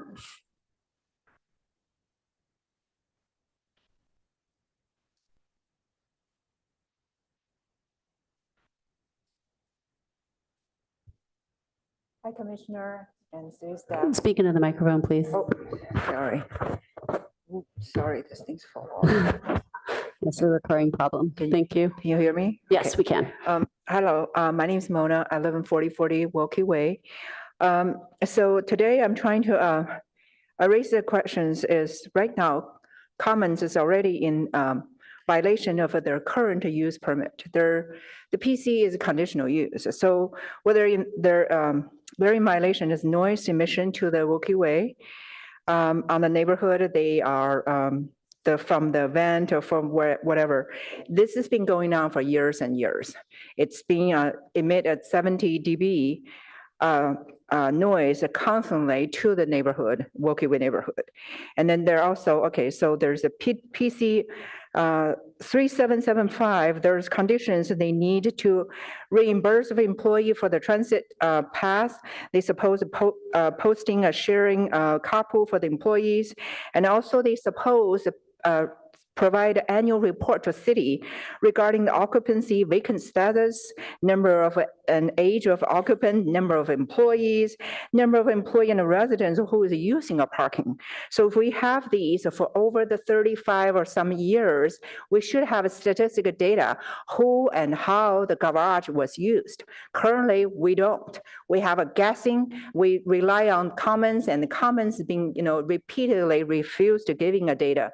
I went to the city and talked to Emily, and Emily says city never had any data regarding the reports. Annually, it's required by them to use permit. So to me, I believe that they need to cure all these discrepancies or this, violations before they can apply for anything to the commons. Regarding the current expansion, so what they do is right now they're pretty much backfill the 35 years they promised to the residents. So they did a steps design, but right now they are pretty much backfilled all the steps. So this is a impact to our neighbors, and there's ambient light.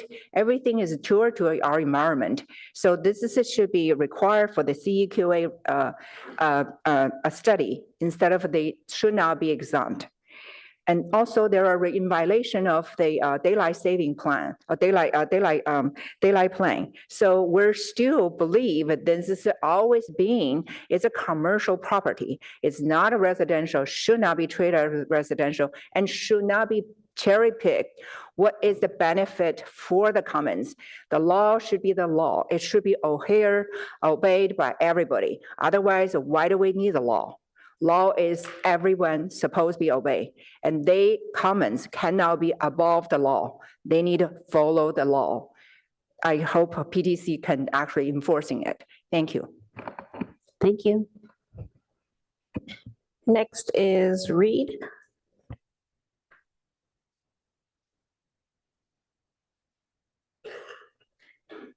Hello, I live on Second Street. My neighbors asked me. Please speak into the microphone. Hello, I live on Yeah, Second Street. you can move it up too, so you don't have to hunch over. There we go. My neighbors asked me to come tonight, and want to thank all the caregivers at Palo Alto Commons. It's a hard job. It's underappreciated, and it's work that needs to be done. I think they deserve to have parking at the Commons. They shouldn't be made to be enemies of the neighbors because they have to park on the street and not have access to parking, or being asked to carpool in instead of driving their own cars. I bet at the end of a hard day, because their day is hard, it would be nice to get into your own car and drive home. This is a for-profit company. Let's not kid ourselves. This is about making money, all right? At the end of the day, this is a business. WellQuest Living is owned by FJ Management. Flying J truck stops. That's what FJ Management does. They merged with Pilot Truck Stops in 2010, and they now own Pilot Truck Stops along with Berkshire Hathaway.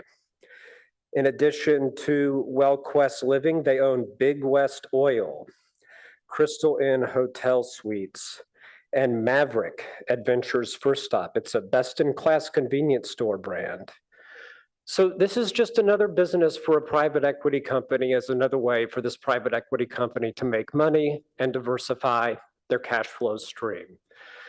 Let's think about the employees. Let's think about the neighbors here. And this sounds like it's a commercial property, not a residential property. And let's act accordingly. Thank you. Thank you. Next is Yang Feng.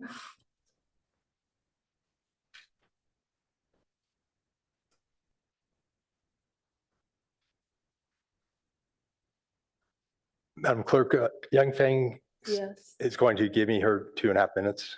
Oh, okay. Oh, I don't know if she's good.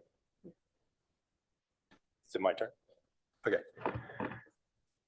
Oh, what's your name? Sean Cottle. Oh, okay. Sean. Good evening, commissioners. My name is Sean Cottle.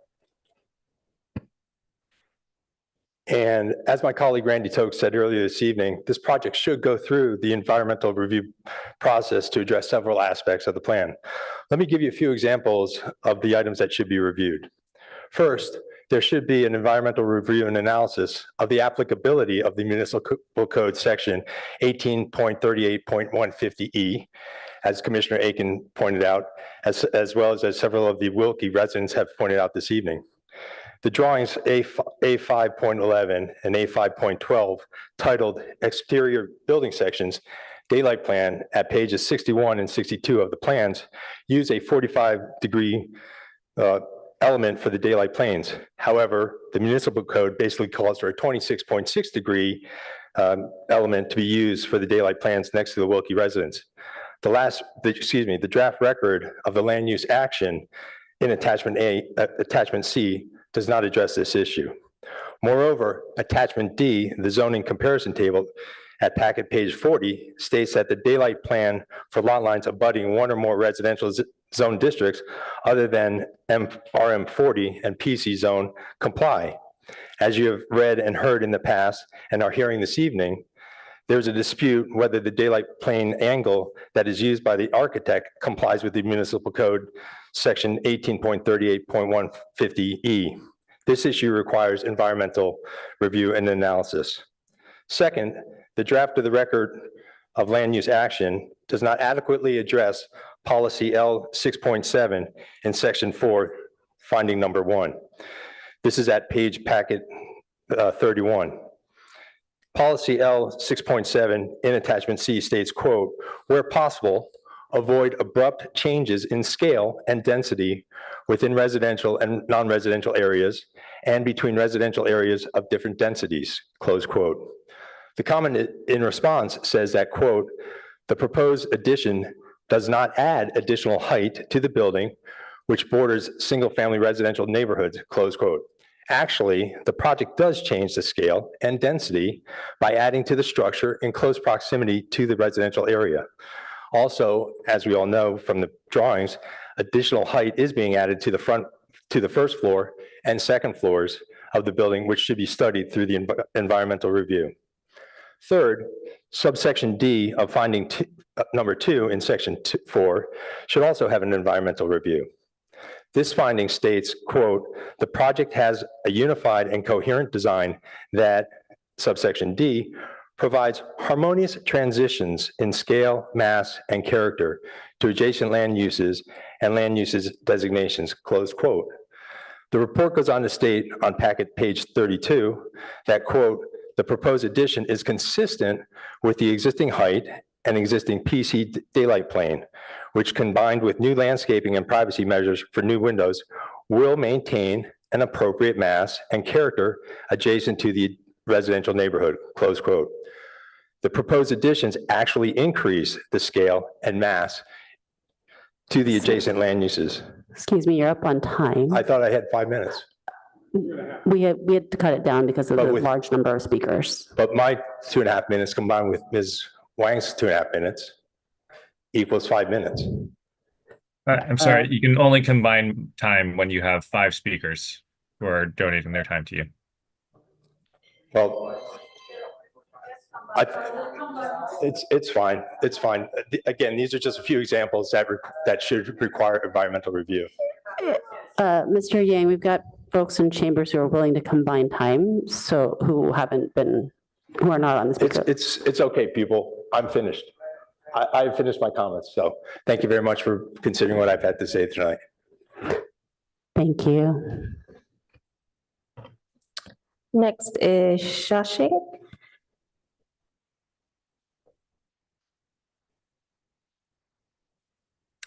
Hello, thank you for your time. I'm Shashank Tivekar. I live on 4054 Wilkie Way, which is directly behind the Palo Alto Commons. In interest of time, I won't go into details of all the issues that have been brought up by our Wilkie Way neighbors, but I want to say that I do agree with them. The issues with parking, the daylight plane, the reduced sunlight, loss of privacy, and loss of property values directly impact us. And these issues are very near and dear to us, and they cannot be just dismissed as petty squabbles, like someone said before. So we really urge the PTC to consider these very seriously, as they impact all of us that live in the shadow of the commons. And I want to express my opposition to this expansion that the Palo Alto Commons is proposing. Thank you. Thank you. Next is Natalie.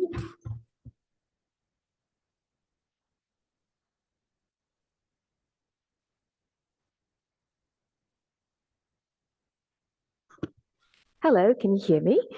I am also a resident of Wilkie Way, and actually my house is right next to the Palo Alto Commons.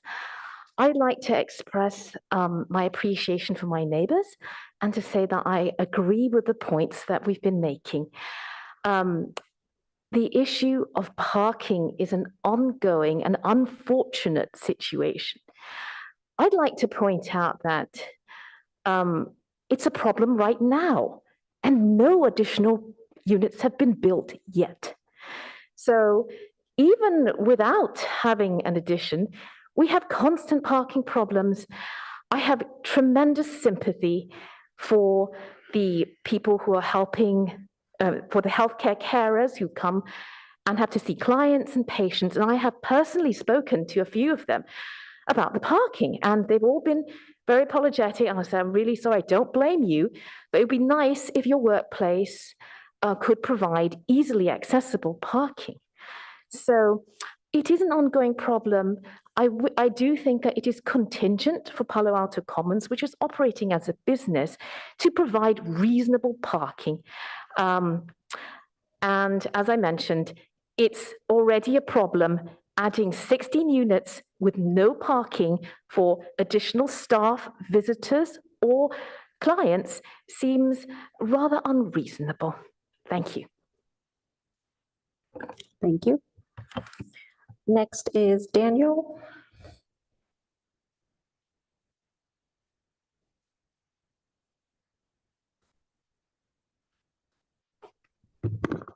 Hello. Hi, guys. Thank you so much for offering your time tonight. And I just want to tell off what everyone's been saying about the concerns. I don't want to waste your time by repeating them. But I'd like to propose like a different point of view for all the concerns that we're raising as neighbors. You know, these things such as privacy, parking, and also sunlight access are not just concerns for us, for neighbors on the Wilkie residents, but more even for the seniors who are living in this complex. And some of the solutions I was looking at today in the presentation, including building the trees near to the residence area. And I was just thinking in my head, you know, what would that be for someone like a senior who's going to be living in that unit? If my window is right next to a tree, I very suspect that sunlight will get access into my unit.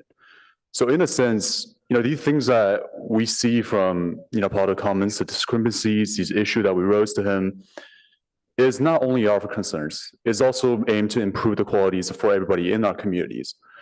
And I want to say that without, you know, improving the current situation, without addressing, you know, the current problems that our neighbors have, by building more units and not really having a plan about how to address even the potential risks and potential issue those could bring, it's not responsible. And it's not good for the seniors, it's not good for the neighbors, and I don't think it will set a good example for anyone that's coming to Palo Alto and trying to do things in a similar fashions. And yeah, that's all my comments, and thank you so much for your time. Thank you. Next is Jenny.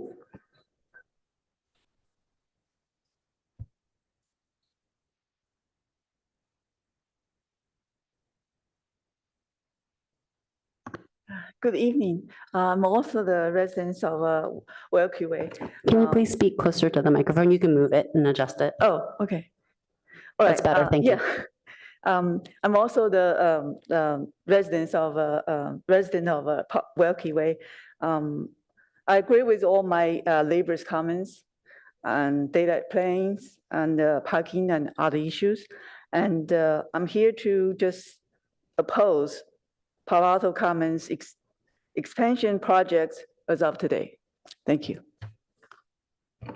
Thank you. Next is Michael.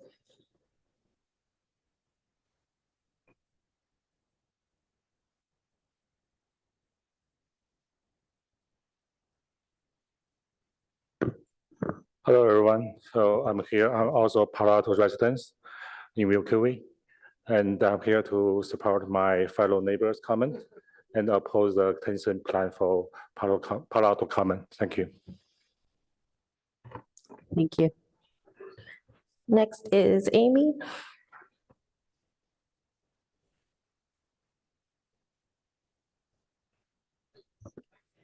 Amy Ashton, Executive Director of Palo Alto Forward.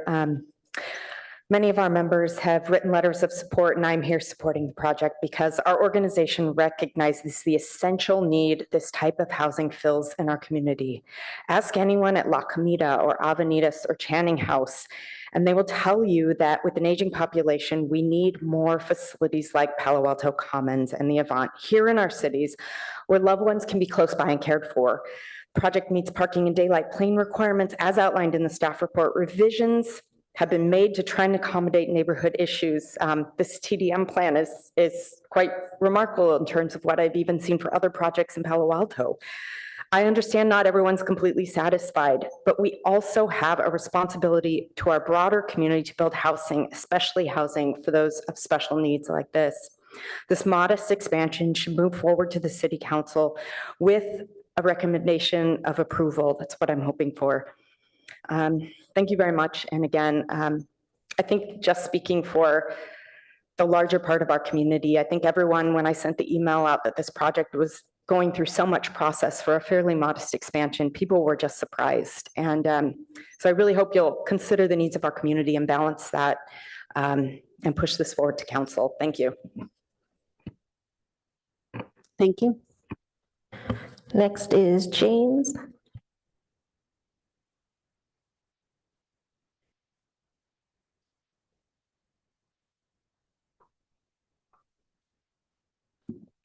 Hi, thanks for the opportunity to comment on the proposed expansion of Palo Alto Commons. I live at 4080 Wilkie Way. I've been there for 21 years with the Commons as a backyard neighbor.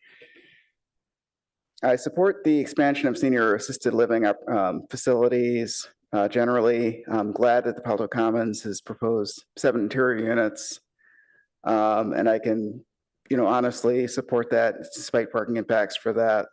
However, the proposal for the 9 additional external units exacerbates existing massing and visual impact issues. And even from our house, family room, bedroom, backyard, we kind of, it's pretty easy to visualize. And it's not just a shading thing, as some people have said. It's hard to describe, but basically adding 2 floors. Our particular home is nestled between two-story additions, and in the middle is a 10-foot 2 addition on the first floor. So we'll have 3 large things coming at us. What we lose is ambient light and a view of the sky, which I think has some importance. And I don't know how you quantify that in a shading study, but it makes the house feel much more closed in and so forth. So that's really part of the concern there. The other thing that was interesting is walking. I got out of the driveway, walked toward the house, looked over my house, and I realized how hulking the expansion would be, even with we have a couple of deciduous trees to provide some cover.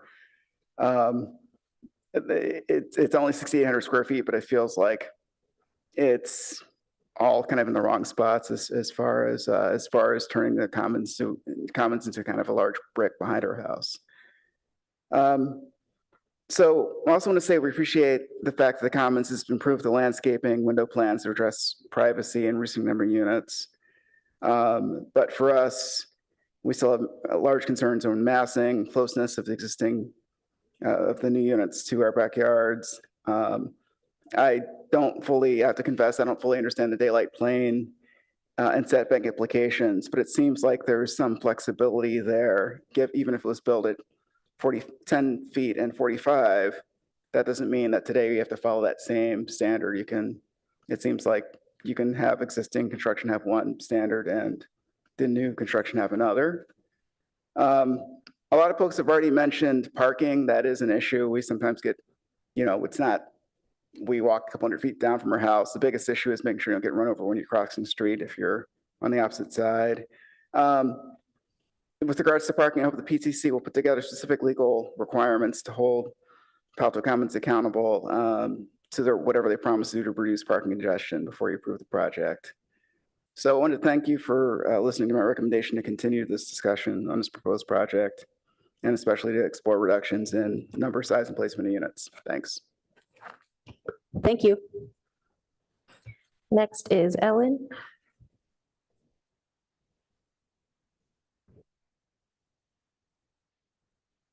Honorable members of the Planning and Transportation Commission. I am a longtime resident of this neighborhood. I recall when the Commons was developed and designed to maximize its capacity. It had huge debates how the three-story complex would impact the neighborhood and how it would impact adjacent properties. It took much compromising to agree on the building mass, giving up a rear 20-foot setback for open air space with staggered stories and a 10-foot setback, assuring the adjacent neighbors this is the extent of building. Thus, we agreed on color, night sky, privacy, landscaping, number of units, number of parking spaces, along with the agreement for reports of occupancy annually and commuter passes for employees. The Palo Alto residents were to have a priority in occupancy as a benefit to the public, as well as providing a monetary amount to Palo Alto. Unfortunately, this has not been tracked and many promises have been broken along with the actual impact I have experienced personally. I've had to tolerate crowded street parking, blocked driveways, traffic congestion, and no parking at the Goodwill, apparently due to the lack of parking at the Commons. Their garage seems to be closed by a gate. This is the current situation. Their new proposal goes against the compromise made in the past. Any future expansion would need to be outside the 20-foot setback as originally zoned, not the 10-foot compromise setback agreement. I oppose this project expansion in the rear. All the work we did in the past was to ensure property owners their legal right to light and air. Any expansion should be done in the front. The proposed expansion impacts our vast and frankly must be thoroughly studied. The reports do not reflect all the circumstances, from train horn reflective noise off a 3-story wall, or the additional emergency sirens at different times of day, or the weather conditions, night sky impact of 3 stories on neighbors, a complete landscaping study used to reduce the impacts, and precise shadow study to include roofs are a must for neighbors' solar panels to work. This addition will only exacerbate the existing problems and will create new environmental issues which need to be studied. Their mitigations are not enough for this size of a project with a 13% increased capacity facing a residential 1-story community.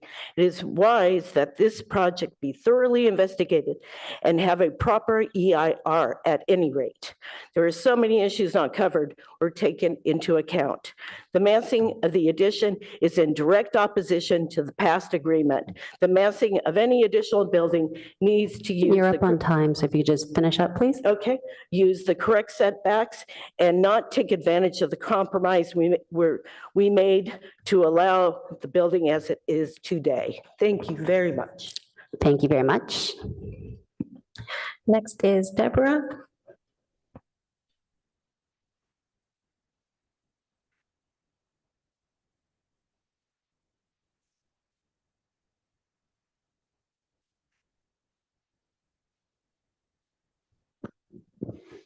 Hi, I am a Palo Alto resident of 60 years. I am here to speak in support of this project. I had not anticipated doing so.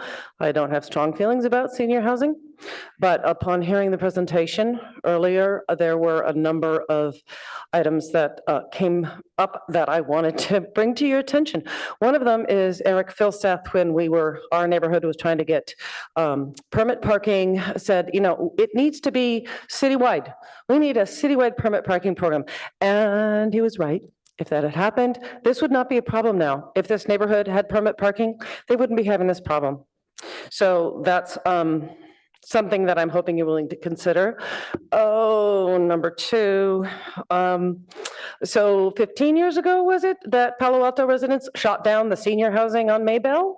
I'm like, what were they thinking? You know, it's like, oh, you can't build it there. Well, you can't build it here. It's like, you can't have your cake and eat it too either. And I think that's really what Palo Alto residents want, and I find it very frustrating. But even more important is, I've watched the debate go on for decades now about where housing can and cannot be built.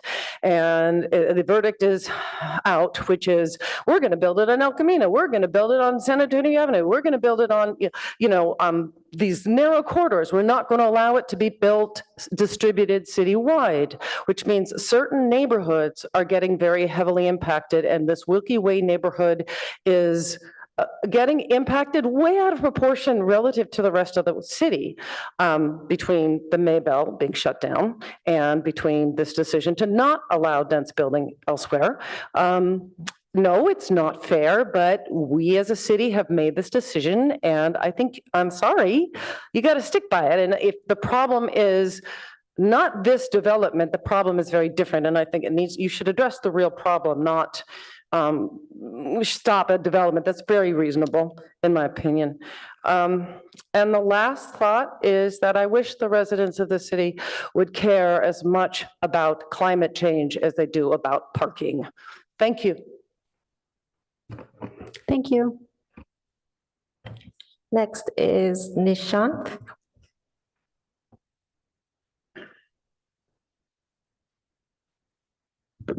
Hello. Just to give some context, I'm reading a letter on behalf of someone who wanted to remain anonymous. So with that, here's the letter. I often visit a patient at Palo Alto Commons. I am submitting this anonymously because the patient is concerned that this letter could affect how they are treated by staff at the facility. Only once can I ever remember finding a place to park in the visitor lot for Palo Alto Commons. Sometimes a van belonging to the Palo Alto Commons is parked in one or more of those spaces. Another visitor space is reserved for future residents, and thus not intended for those visiting current patients. Construction materials or other obstructions sometimes occupy other spaces, and then there are always cars I presume belong to other visitors in what few spaces remain. Not finding a spot in the visitor lot, I then have to exit back onto El Camino Way. There are never any other free places to park anywhere alongside El Camino Way because you can't park in many stretches and the rest are already filled with cars, probably belonging to customers of Goodwill. The same is true for West Meadow, so I end up parking on Wilkie Way. I heard that neighbors on Wilkie are protesting being used as the effective extension parking lot for Palo Alto Commons, and I'm sorry that I contribute to their problem. I reached out to them and I'm grateful that they will submit this letter. Please note that there are no handicap parking spaces in the Palo Alto Commons visitor lot, and this adds a future problem. When I brought with me a visitor who is mobility impaired, I had to drop that person off, park on Wilkie, and then literally run back to attend to them. There are a couple of signs in the Palo Alto Commons visitor lot indicating one can call for parking assistance. However, to place a call safely requires me to first park somewhere. Since there's no place to park in the visitor lot, that means I have to park on Wilkie. Once I've done that, there's no point in calling, so the signs don't help at all. I'm sure the staff at Palo Alto Commons wants their patients to receive visitors, but by having seriously inadequate visitor parking and no handicap spaces, they are making it much harder for me and others to visit. Fewer visits is detrimental to the health and well-being of those living at the facility.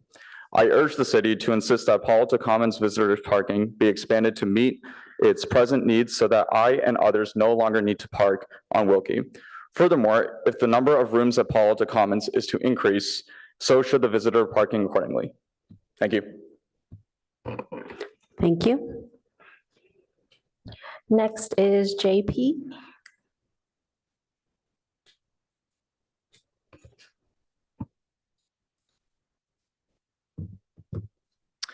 Hello, my name is JP, and I'm a lifelong resident of Palo Alto. I'm here to oppose the expansion of Palo Alto Commons as is. I'm sympathetic to the need for senior housing in Palo Alto. Having lived here my whole life, I've seen how the city's progressed over the past 18 years I've been here. I want to be able to live here too. However, I'm worried about the precedent that this project sets. By allowing this project to go forward as is, it would override many of the rules that are set to protect residents. I want to be able to grow old in a community that resembles the one I grew up in. I also wanted to address the previous comments on the parking permit. Per staff, the Palo Alto Commons would be able to purchase these permits on Wilkie Way as well. Finally, I'm just here to say that I agree with the neighbors' concerns. I would also like to add, since parking has been a centerfold of this discussion, I would like to recommend the book Paved Paradise to everyone. It talks about how parking has shaped the modern American landscape throughout the suburbs and the big cities. It's a great read. Thank you. Thank you. Next is Murcha.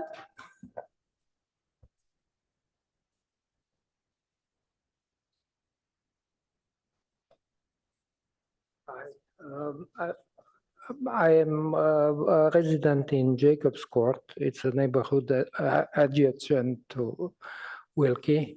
And I've been in those discussions probably 10 years ago when was built the Avant.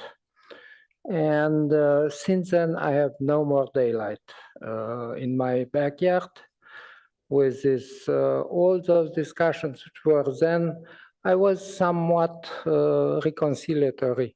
I thought we'll have enough light. No, I'm in the dark, and I'm sympathetic to my neighbors on Wilkie. They will be in the dark. Same for the comments about parking. It's never enough parking on the street since those developments. So I'm totally supporting to not contribute to this problem, and I'm against expansion because you'll accept now, city of Palo Alto, this expansion, what will limit them in 10 years from now to say we'll build 2 more floors on the Avant, because this is what they wanted initially. They came, first project was with 5 floors there. We fought them hard 10 years ago, and there are 3 floors. It's much too close. All this discussion about trees doesn't make sense. The trees contribute to the shade. So I'm in the dark. I have no street parking. Please don't approve this expansion. Thank you. Next is Andy.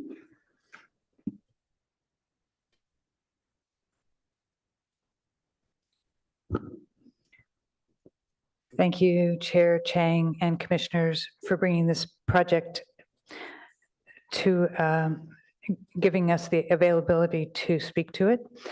My name is Andy Reed, and I live in Old Palo Alto.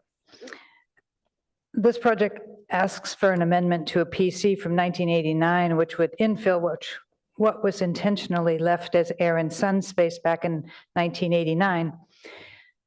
All the neighbors have done just such a wonderful job. I will stick with parking and the TDM. Please note that the parking analysis done by Hexagon is unreliable. Clearly, one can always come up with some kind of a metric that shows that parking is not problematic based on nonsensical evidence. In this case, what the study shows is that the garage is underused. Only half of the parking spaces underground are typically used per this study. If the facility had no parking problem, visitors and employees wouldn't be parking on Wilkie Way. Although with more units, there will be more convalescents and thus more attendants and visitors, there is no proposed increase in parking. The Wilkie Way's residents' experience, as evidenced by their letters and speeches, as well as friends I know who visit there often, testify that Wilkie Way is already used for overflow parking, and that's before the expansion. It's not encouraging that even hearing now that many of the underground spots are unavailable, and they're in an application process. So I find that so discouraging. And also hearing the discussion about the draft TDM makes me nervous. Traffic demand management plans can be sketchy. And the one included in the packet feels generic, and it sounds like it's going to be the TDM. It's checking all the right boxes. It's like it's moving backwards from what is needed at this project, but not what will be supplied. It uses soft terms like may provide penalties. My neighborhood's experience with TDMs is that we got left in the dark as the applicant's TDM was signed and set in stone without the neighbors' knowledge and input, and discussions at the last city council meeting regarding, we'll see how it goes, we'll make adjustments along the way, were disregarded. I would highly recommend that the PDC require neighbor input into the TDM before it is finalized. The TDM should include methods to track parking in the neighborhood, requiring employees and directing visitors to park underground and sending overflow to Avant's additional 42 spaces. Monitoring and reporting should be provided by a third party with review by the neighbors, and measures for enforcement or penalties determined and put in the document. TDMs can end up being words gathered to solve problems near the end of the project's approval process that end up not holding water, but get institutionalized. Thank you. Thank you. Next is Megan.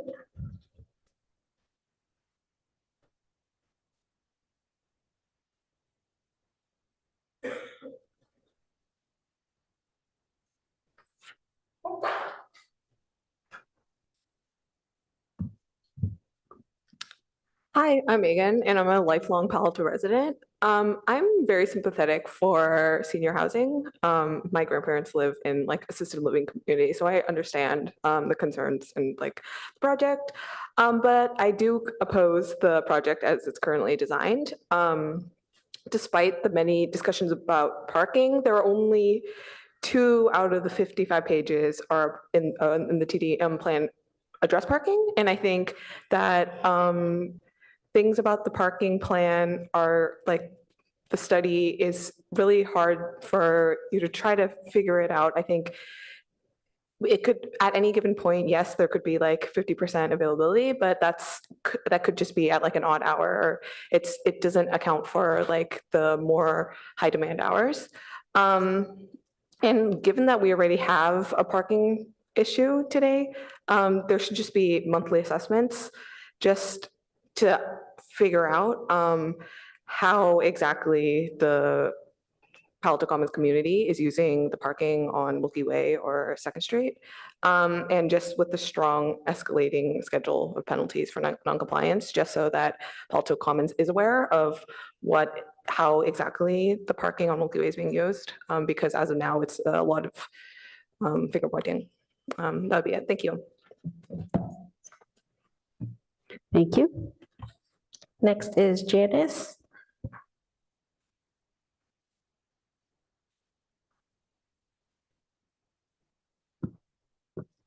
Hello, I'm also a lifelong resident of Palo Alto and grew up in a planned community. I think some of my biggest oppositions to this is, as a planned community, trying to amend what their initial rules were. Since there's no amendment process, they should be viewed as a new planned community and follow the current rules that are in place within city government about new developments. I'd expect similar rules if the planned community that I grew up in decided to make any changes, that they would have to follow the current building codes that are in place. I also think that they should be viewed as commercial real estate and would need to follow those similar regulations that are in place. Palo Alto has a lot of regulations, and if there's nothing to enforce those, then what's the point of having them in the first place? So this planned community should be no different from other development projects within the commercial space. Thank you. Thank you. Next is Lily.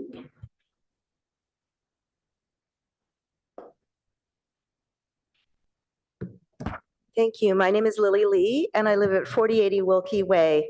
I'm going to try to avoid repeating other comments. I want to agree with the comments that have been made by our neighbors expressing concerns about the intrusiveness of the new plans and about parking. I do want to say that I do support senior assisted living, and therefore I support the 7 proposed interior units. I remain concerned about the additional 9 external ones, and we noticed that in the latest version of the plans that there were an addition of 2 rooms. One is 10 foot 1 inch from our back fence. Another one is 10 foot 9 inches from another neighbor's back fence. These 2 rooms appeared in the summer version of the plan, and this would be about twice as close to our back fences as the current building is now. I understand that as the PTC, it's difficult because you're trying to balance competing benefits to the entire community. I believe it's important to be creative and talk about solving problems and finding compromise solutions. So I want to appreciate all of you who have visited our backyards, and thank you to Emily for answering so many questions, and thank you to WellQuest actually for making some changes to their plans. However, I want to remind the PTC that in June, you motioned that the ARB should, quote, consider the feasibility and relative benefits to the residents of Wilkie Way of increasing the setback for newly constructed units to 20 feet to meet 1838-150.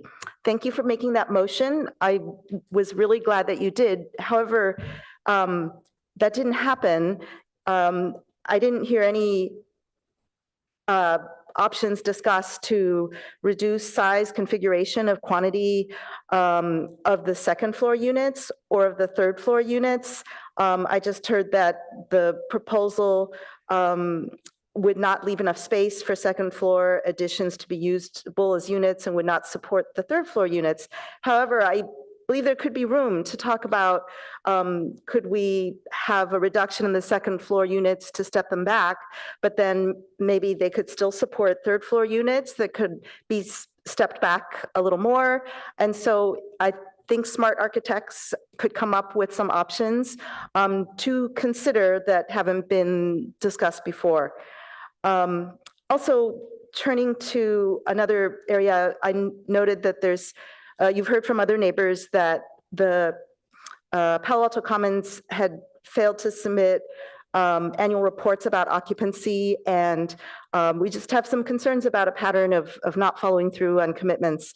I saw that in the ARB meeting that ARB member Balte had noted that they failed to submit a parking plan as required by PC 3775. You're up on time, so Oh. if you can just wrap up, that'd be Okay. great. Thank you. Thank you very much. So in conclusion, I just wanted to suggest that for the TDM plan, that there be third-party confidential surveys and enforceability mechanisms, including report backs routinely. Thank you very much. Thank you. And our last speaker is Huibin.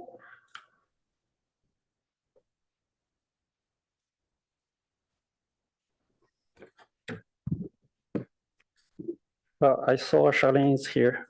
She probably doesn't like me to see something. Not true. Thank you. All right, so, okay.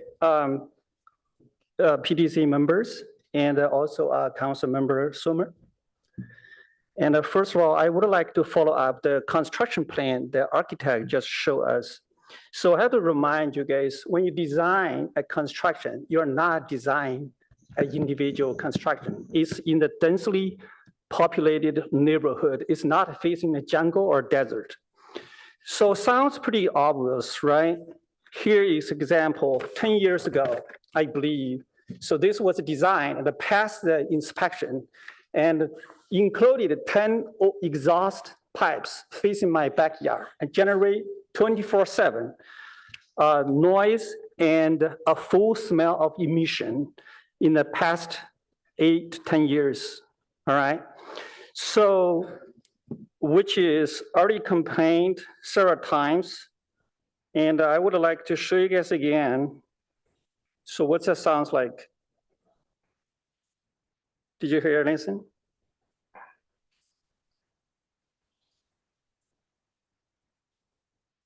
Good. Did you hear the difference? This is a noise Palo Alto Commons gave to me in the past 8 years, all right? If someone feels it's tolerable, please go visit my backyard.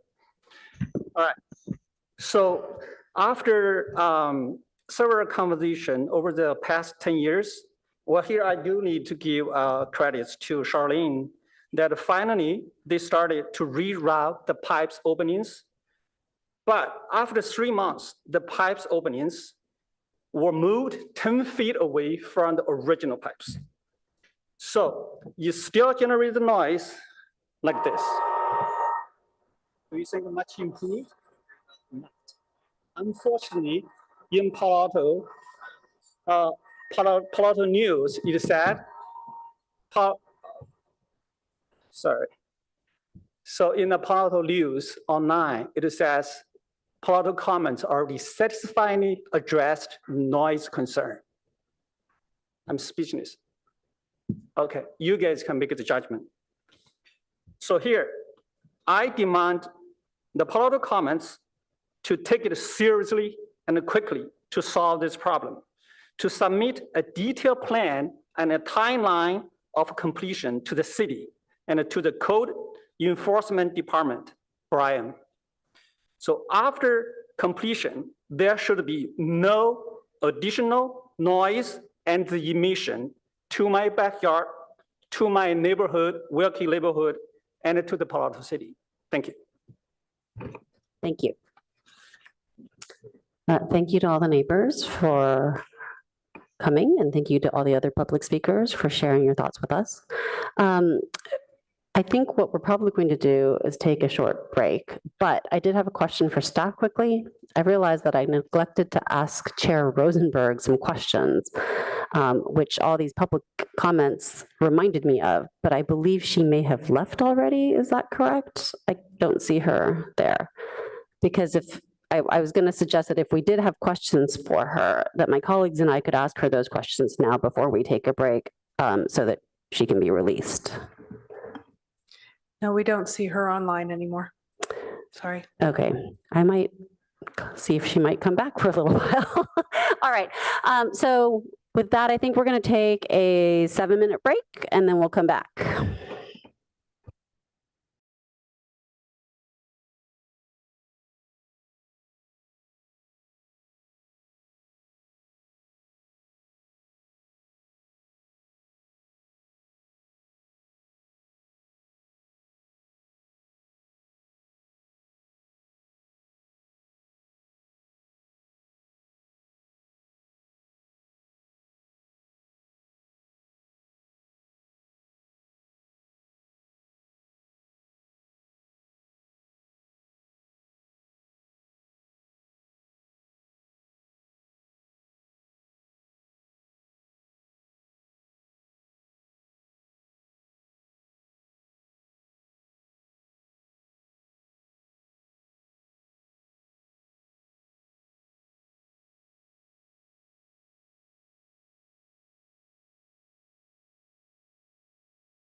Okay,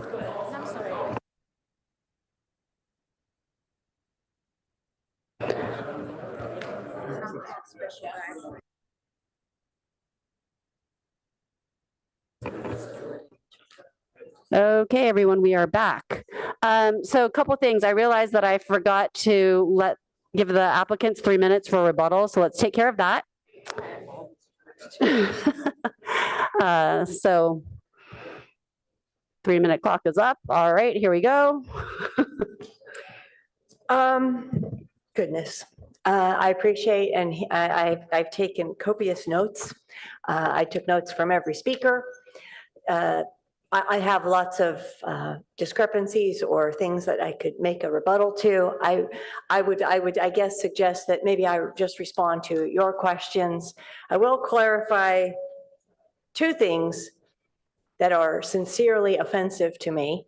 And so I feel as an operator and a quality operator in the city and throughout this state, we do not do retribution to our residents or our staff. We are an above the line company. Yes, we are for profit, as I believe everyone in this room has some sort of profitability in their lives to support them. And we honor that. We do not condemn our staff or our residents for speaking out. We have a resident council meeting every month. All residents are encouraged to come speak their word. We listen to them and we work with them on issues that are affecting them. So we are a quality operator. We're inspected by lots of regulatory bodies every year. As far as the comments regarding our financial part, we have a loan with FJM, which has now been satisfied, so they are not a part of our company. WellQuest Living is a standalone company providing quality care throughout the state. We have many lending partners that we get loans through, and that's our personal, that's our private business. So I don't see how it has a place here. So I'm open to answer questions from each of you. I don't want to go into all the rebuttals that I have at this moment, but I'm ready to respond with feedback. Thank you. Thank you. Okay, so I just wanted to quickly pause at this point because Ms. Armour has told me that I should check in. Thank you for the nudge. I wanted to quickly check with the commission to see how we feel about whether we're going to be starting the second item later on tonight or not. The second item is, and if we do not do it tonight, then it would be pushed to our special meeting next Tuesday, likely, because it does have a deadline. So that would be staff's preference that if we didn't do it tonight, that we did it next Tuesday. So I'd like to get a sense from my colleagues. I'd like to say that it is not the case, but I think it's likely the case that we won't get to it because of time. I'd like to try to do it tonight. I think we can pull it off and it would be advantageous to staff. So I'm flexible. The meeting we have next week, it's just a single study session, I believe. This item 3 tonight is scheduled to be an hour. When I was working through it, I was thinking that might be an underestimate. And so to me, I don't know when we're going to finish this item, but I think there's probably a lot to say in our discussion. And I guess I'm expecting maybe we'll be done by 10, maybe. And that's a late hour to start something that I expect will run an hour and a half or so. So if it's the will of the commission, I'll stay all night. But to me, it's making sense to move it to next week. I suspect after we're done with this item, there appears to be a lot of energy in this discussion. And I think it'll take a lot out of us to start a new item that we'll have to get into a lot of nitty-gritty details. So I would suggest that we do put it to next week. I will say I'm really surprised about how all of the timing is working out. We can save that feedback for later, but to have all the scheduling issues around something that's going to end up just being a study session is weird, but we can talk about that later. Okay, so it sounds like it's likely that go ahead. Just through the chair, a suggestion, if you wish, you could invite the other two planning commissioners to rejoin for this discussion as to whether to let's do that. Discuss the final item on the agenda. And also, I'm wondering why, if it's something that had a tight deadline, we didn't do it first. I assume it was because we were we knew that there would be high interest and we wanted to make sure that the members of the public did not have to stay super late. So I'm just wondering if it's still, it's still good timing for staff to do it next Tuesday instead of tonight. I mean, do you still have enough time? We will be able to proceed. That goal was to have those zoning changes completed, I believe, by the end of December. But if we do have a recommendation from Planning Commission and therefore can show that progress and have it scheduled for council, we do feel comfortable with that. Okay, thank you. welcome back, Commissioner Liu and Vice Chair Rechdal. So the question is whether we start the second item late tonight, likely 10 p.m. or later, or whether we try and do it next Tuesday. If you have opinions about it. Yeah, I'm not sure if there's a high number of public speakers for the next item, and if we would want to give them a chance to give public comment and then table our discussion. It's hard to, read the room in like extemporaneously, but that would be my only other consideration. Otherwise, I think it's totally fine to punt this to next week. I think it works for staff. It probably works better for us, and it probably leads to a better conversation. Thanks. Yeah, I agree that. Okay. Like Commissioner Heckman said, I don't think we get out of here before 10 or get done with this item before 10, and that's going to be a late time to start a new item. Okay, so then I think the decision is that we would push it to next week. But my question, I don't know how we can assess how many public comments there are for that. Maybe is it possible to take public comment for, I mean, people have been, if they are here for that, they've been here all night. Yeah, I'm going to invite Albert Yang to opine on this one. Yeah, to speak on this one. I think we can continue it to the next meeting without taking public comment. And it's probably better to at least let people know at this point rather than waiting. Okay, then I think, I mean, I don't see Mr. Yang, but what I'm going to say is because usually the order of operations is that we have a staff presentation and then commissioner questions and then public comment. And I don't think, given the density of the next item, that it makes sense to have a staff presentation separated by a week at the late hour that it will likely be tonight. So I think that we would just maybe, do we move right now to continue it to a date? No, we would do that vote once we get to that item. Okay, on but the we can agenda. let people know, we can let the members of the public know that we That will is the be, intent. the intent is to continue the second action item to next Tuesday. Correct. All right, Mr. Yang, did you have something that you wanted to add?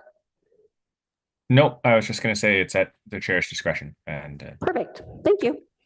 Okay, and now I have to ask our two commissioners to excuse themselves again. All righty. So I guess I'd like to just open it up to comments from the commissioners then. Light it up.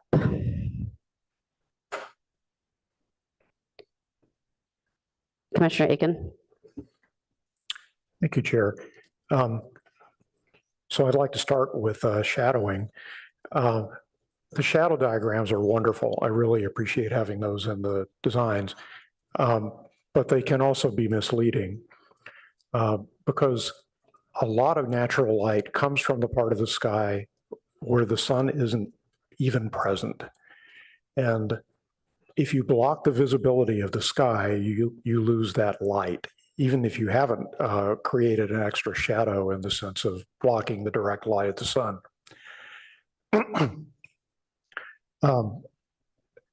I think one of our public commenters took care of this better than I can, but if you look at section H in page A5.12 of the plan set, you'll see a good example of how the new construction blocks big chunks. Ms. Callis, could you please pull that up for us? Which page was it again? That was A5.12. A5.12. So while that's coming up, I'll just wrap up the comment.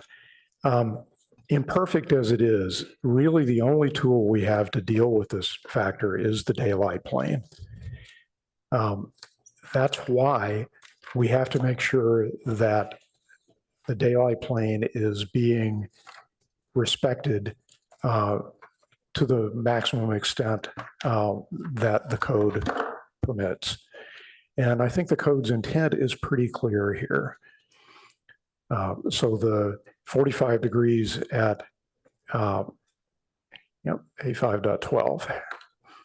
So looking at the upper left, you can see how the new construction, while staying within the 45-degree daylight plane, nevertheless blocks off a substantial amount of visibility of the sky.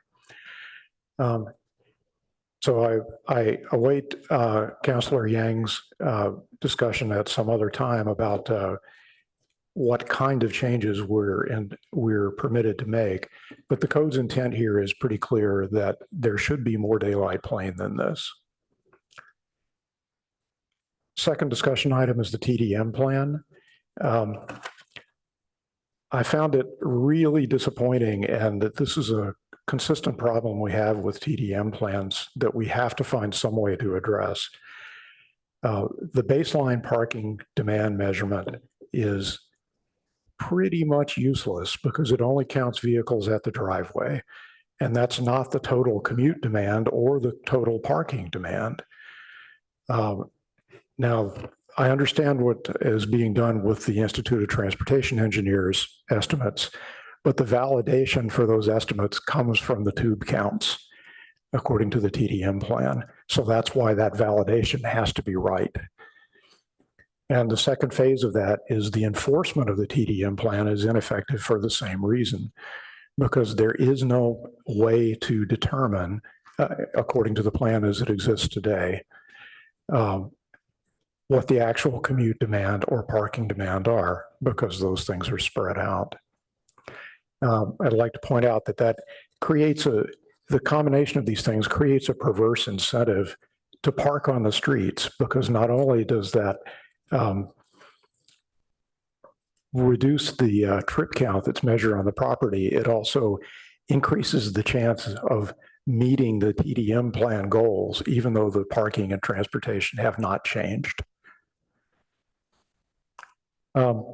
Just as a final comment on this, the TDM plan really needs to say the one simple thing, which is people visiting and working in Palo Alto Commons must park on the property and are not allowed to park on nearby streets.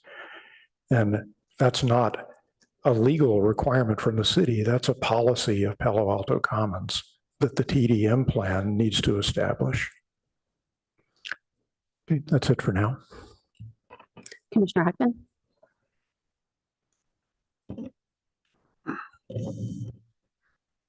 So I wanted to start with a question for Mr. Yang, if he's available. So Mr. Yang, staff is prepared and we're proceeding on a CEQA exemption. Letter has been submitted and challenging using that exemption. And I am wondering if, I think the letter just came in yesterday. I'm wondering if staff has had an opportunity to review it sufficiently to determine if staff's position has changed on our application of CEQA regarding this project. Yes, we've had a chance to review it, and we disagree with its conclusions. In short, this is a proposal to construct 16 more units, and a part of that, the process for that is amending a PC ordinance. And we agree with the contention in the letter that a zoning ordinance and ordinance change is a project. We agree. This is a project. We just believe it's an exempt project under the CEQA guidelines. And the CEQA guidelines section that we're relying on includes not just construction, but also the permitting process. And that's the process that we're in right now. Okay, thank you.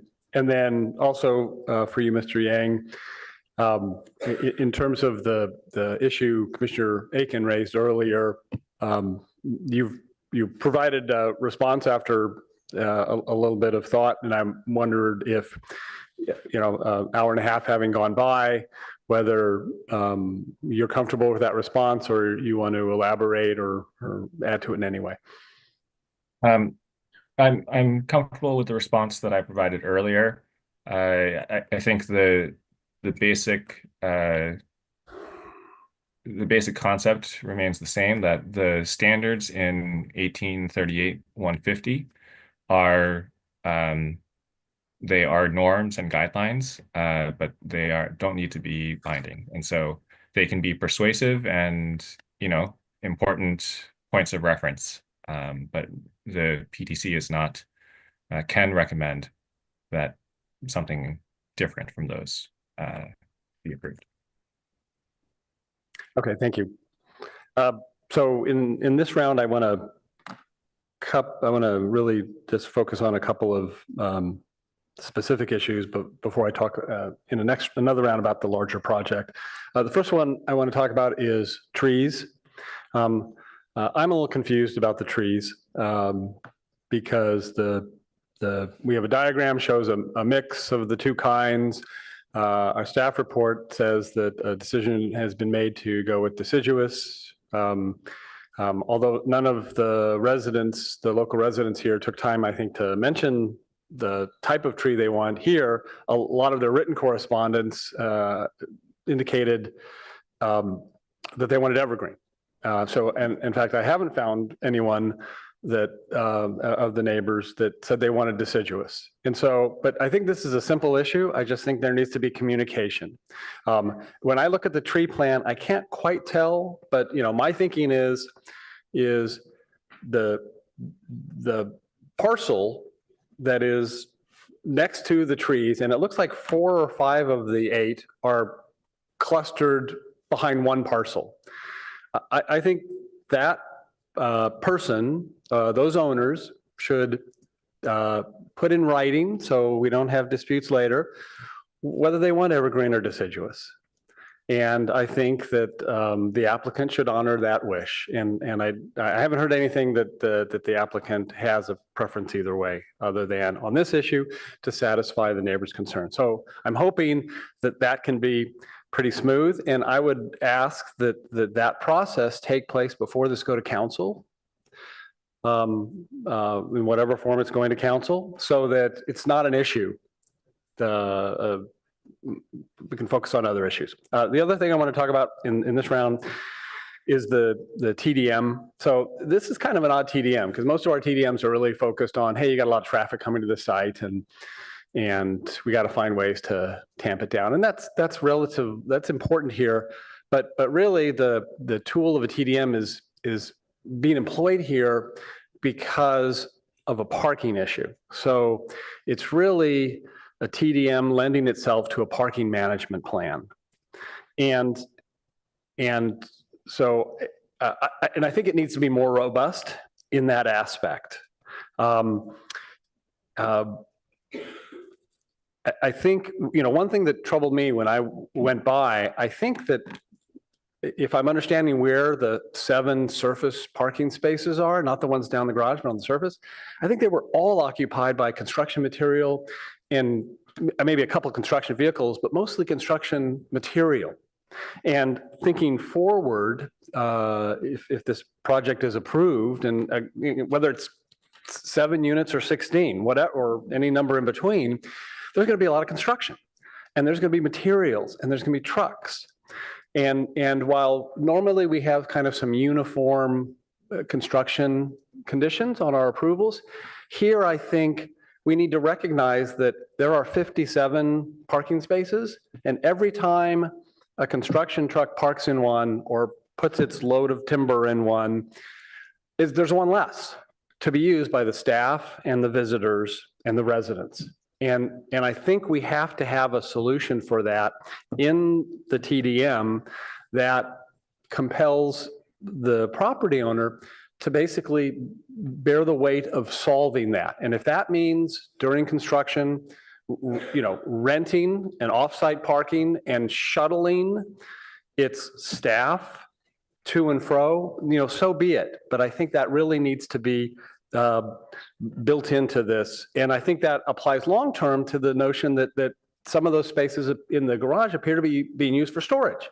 So they're not, and again, that can be the owner's choice if that's how they want to do it. But the consequence is they have to provide an alternate off-street parking space somewhere else and be able to demonstrate that to the satisfaction of the city. And the other thing I want to mention on the TDM, I think that the monitoring is the first time in 3 years, and then at least every 3 years after that. I'd like to see that first monitoring moved up at least 1 year to 2 years, if not all the way to 1 year, to have a check-in kind of up front. And then what I'd like to see after that, because that process is expensive and it's time consuming, I'd like it to be after the initial one, every 5 years or earlier at the discretion of the director of planning. So that if there are neighborhood problems that arise, the director of planning can call for something earlier. So those are my comments for this round. Thank you. Commissioner Suma, then Commissioner Templeton. Thank you, Chair. And I want to start out by thanking all the members of the public who have come out to speak this evening and the applicant. And we all agree, so I don't think anybody in this room would disagree, what a super addition this business is to Palo Alto. That said, I share the same concerns about the TDM that my two colleagues have already shared. And I would like to point out that they are unreliable as being monitored in any way across Palo Alto. We've had this problem over and over again, like we do with PCs being, the original intention was to go out and check them every 3 years. And I don't know when that stopped happening, but I've never known it to happen. So we have these processes, they sound good on paper, but they're only as good as our execution and following up on things. And I think that the one gentleman who I think left the room with the noise issue, which I experienced myself in person, he's been trying to get code enforcement to help him with this for a year. And I know that's not a topic tonight, but it is something that both the applicant and the city need to show the will to fix. It's really, he can't use his backyard at all. It's not okay. So then I want to go on and speak about my favorite section of the PC code, which is 1038-150, which is called special requirements. Our city attorney, and I'm not going to argue with him about this, interprets it in a way that is, I believe, new, and is also novel when you call something a requirement to consider it a guideline. We have other places in the code, in our code, that explicitly use the word guideline because it's something we'd like, but we don't feel we can compel it. And I think that goes along with another big issue for me is that the notion that they would be able to retain development standards that were development standards at the time it was built the PC was approved, but are no longer our current development standards. I think the public has a right to what is currently written in our municipal code, and we need to change it if we're going to interpret it differently. I have never heard of any other expansion or addition to a building that was where it was said, oh, you don't have to use the current code, you can use what was the code when it was built. I mean, that is a chaotic notion, and I don't believe we do it generally.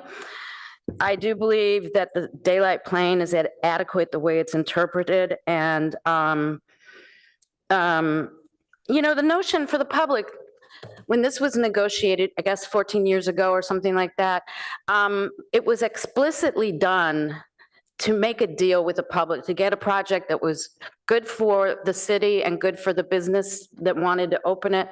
But it was also explicitly done with a step back to leave areas open and filling in the step back, because if I'm remembering correctly from our previous meeting, it's a less expensive solution than putting the additional space on the front of the building. That is not a fair solution. I don't think it's a really good solution. And what if they come back sometime in the future and say, oh, we want to put more units here, which is great for us to have these beds for people to use, and the only place they have left is to put it in the front. I mean, I will feel like a little silly.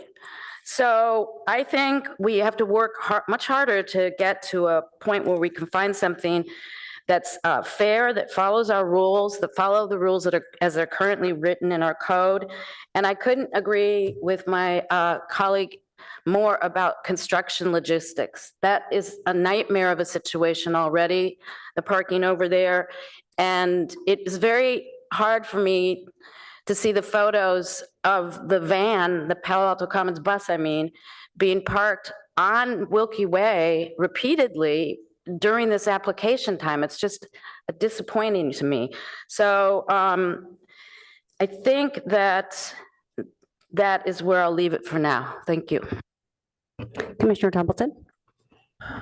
Thank you. A bunch of great comments tonight. I guess I want to start with asking a question of staff about to what extent are you guys brokering a negotiation between these parties before it comes to us?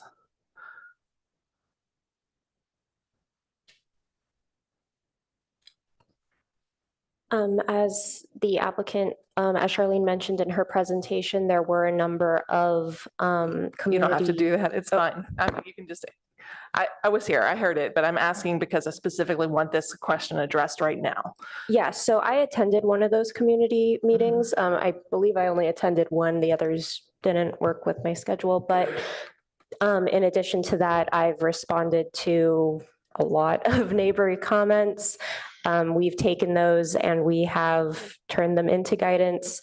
It definitely is true that the original PC ordinance required a TDM plan that, as far as we can tell, was not followed through on. So that is the primary reason why a TDM plan is required now. To Commissioner Heckman's point that this isn't what a TDM plan is often used for. The landscaping has been modified. The Architectural Review Board also considered all of the neighbor comments and considered, which setbacks and daylight planes they believed were appropriate. But what I'm getting at is, does the city take ownership of making sure that these parties agree on how to go forward on this? I can jump in on that. City staff's role is to make sure that the applicant is aware of public comment. Okay. And often we are encouraging them to address those comments, to respond as much as feasible.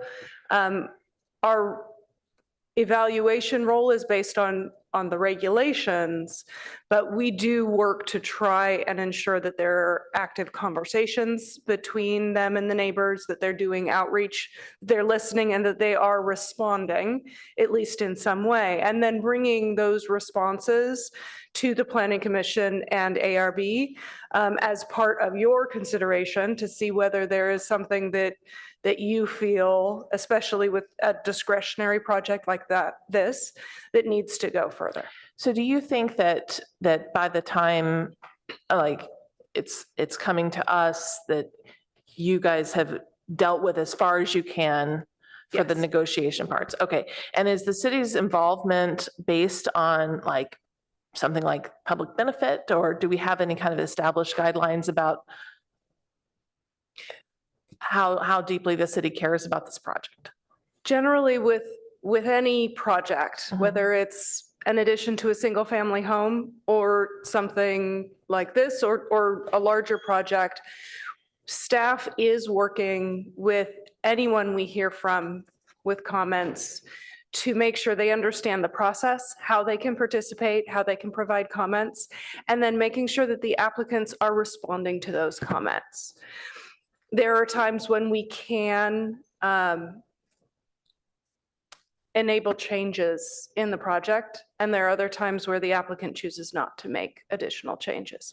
So on this one, our staff has worked hard to try and get the applicant to respond, and in many cases they have, though clearly not to the full extent that the neighbors would like. Yeah, that's really helpful. I'm thinking about the comments my colleagues have made and how, you know, having guidelines that, this is not the right word, things that are written down that don't seem reliable when we are putting them to the test. Well, how seriously would you take this? Is this a firm line or is this a guideline? Like, that's a legitimate question on our part. And it's something I'm thinking about is how those kinds of decisions would be helpful if staff has made those decisions to let us know sooner, so that we spent a lot of time trying to figure out where the line is. And this is not the first time, right? There's multiple bites at the apple here, and it's a lot of conflicting information. So it makes it really hard for us to be fair to all the parties. And when we go and reference something so that we can say, well, it says here, this is fair. And then the more ambiguous, the harder that is. So my comments at this point are, you know, this project is clearly intended to be not only a benefit to the business, but also a benefit to this community. But I'm also hearing from the neighbors that there's some mismatch in expectations about what the benefit to the community is versus the cost to the community, right? And so we have to understand how to weigh those things. And so it's very frustrating to hear, well, you know, these people think they have these rights and these people think they have these rights, and we don't know. We have nothing to rely on to base our decision on, or our recommendation on, because that's really what the limitations of this body are. More later, but just thank you for going through that with me. All right, I will add my comments and questions here. So first of all, I just have to say I'm incredibly disappointed on two fronts. One, the last time we saw WellQuest here, we made it pretty clear, pretty unanimously, that we wanted the parking addressed. And I've now gone for the third time in my role as a commissioner to visit. And while things have incrementally improved, I find it shocking that while there's an application in process, that there's a whole bunch of parking spaces not being used as they should be that could probably solve a good lot of the problem. So that's my first disappointment. I'm glad to experience that when I called today, I was invited into the parking structure. So that was good. At least it's not in flagrant opposition to what was in the packet as it was last time. The second thing that I find really disappointing is that our motion asked to please make a consideration of setting things back, setting the new development back, understanding that regardless of what happened in the past, there's an existing building there, and that existing building needs to be grandfathered in. But the new additions do not have to be. And yet, we got a one paragraph answer as to why that was the case, and I still don't understand it. So that leads me now to a question. I would like to hear from the applicant again, and maybe Mr. Bowman, the architect, is the best person to speak to this.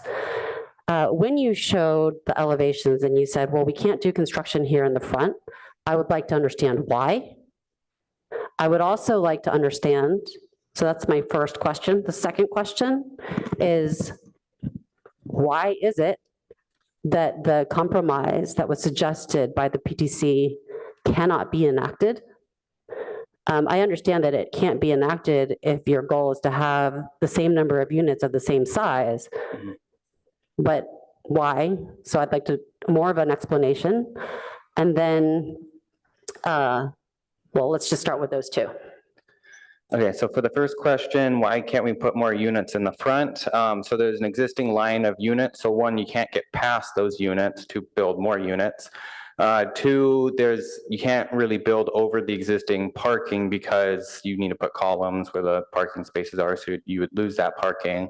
And then you would also need to be able to have a staircase to exit to be able to, for fire. And so you wouldn't be able to do that with the existing parking down below.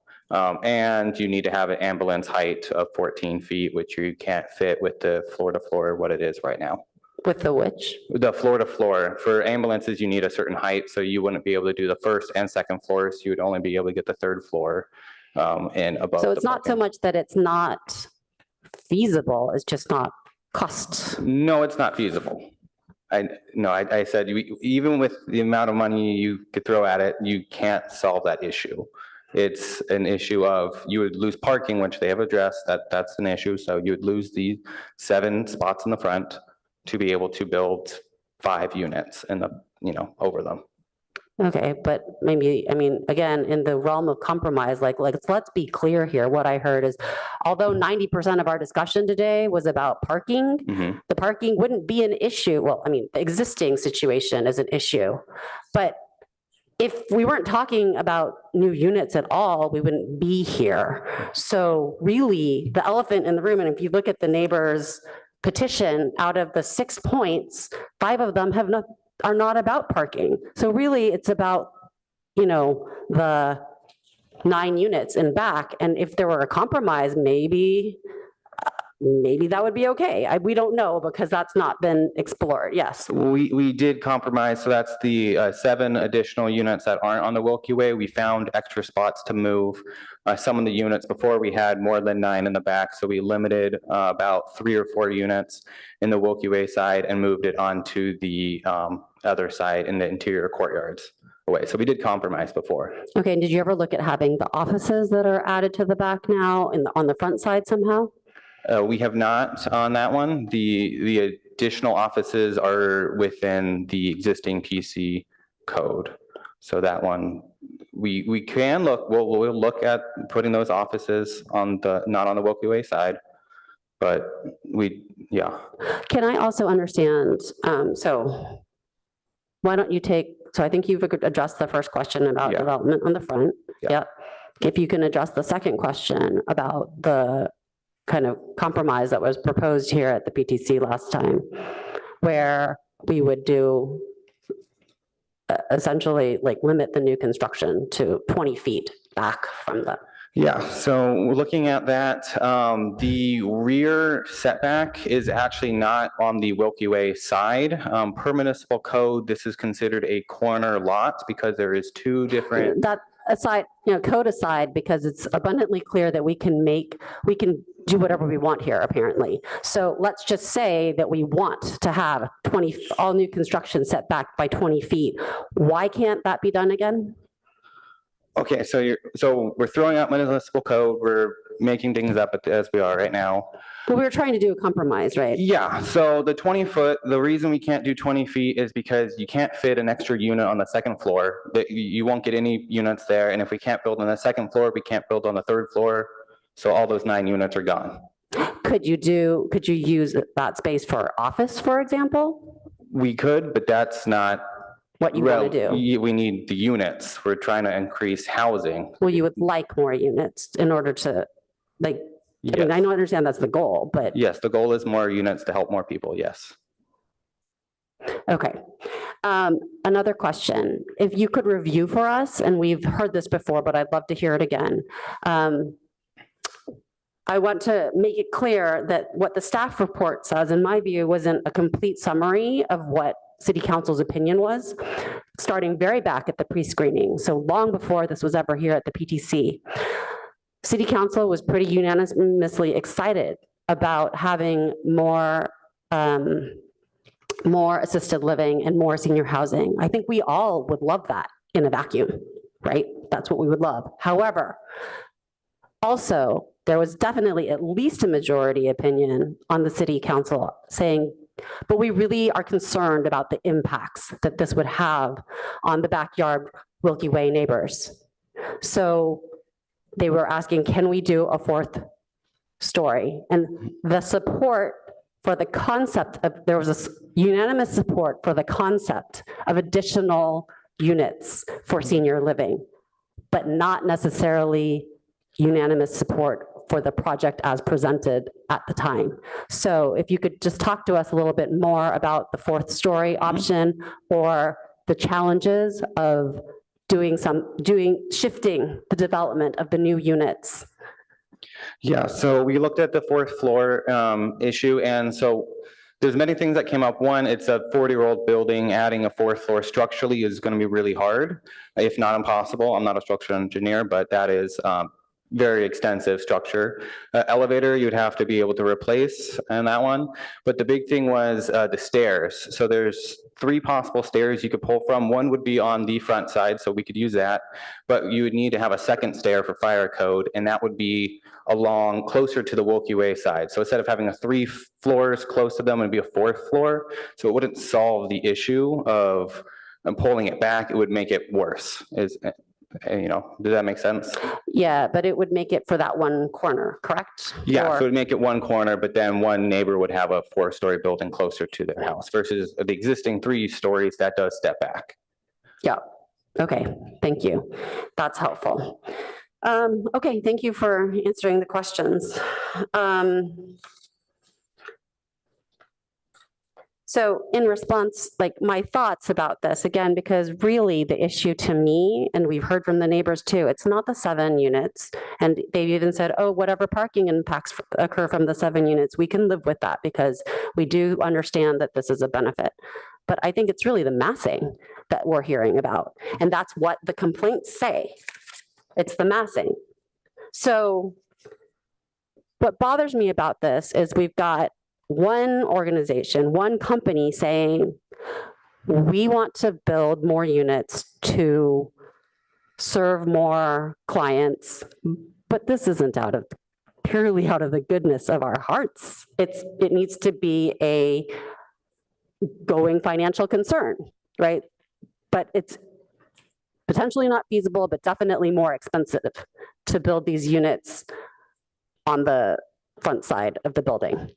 And instead, what we're going to do is shift the impact to neighbors. And that concerns me.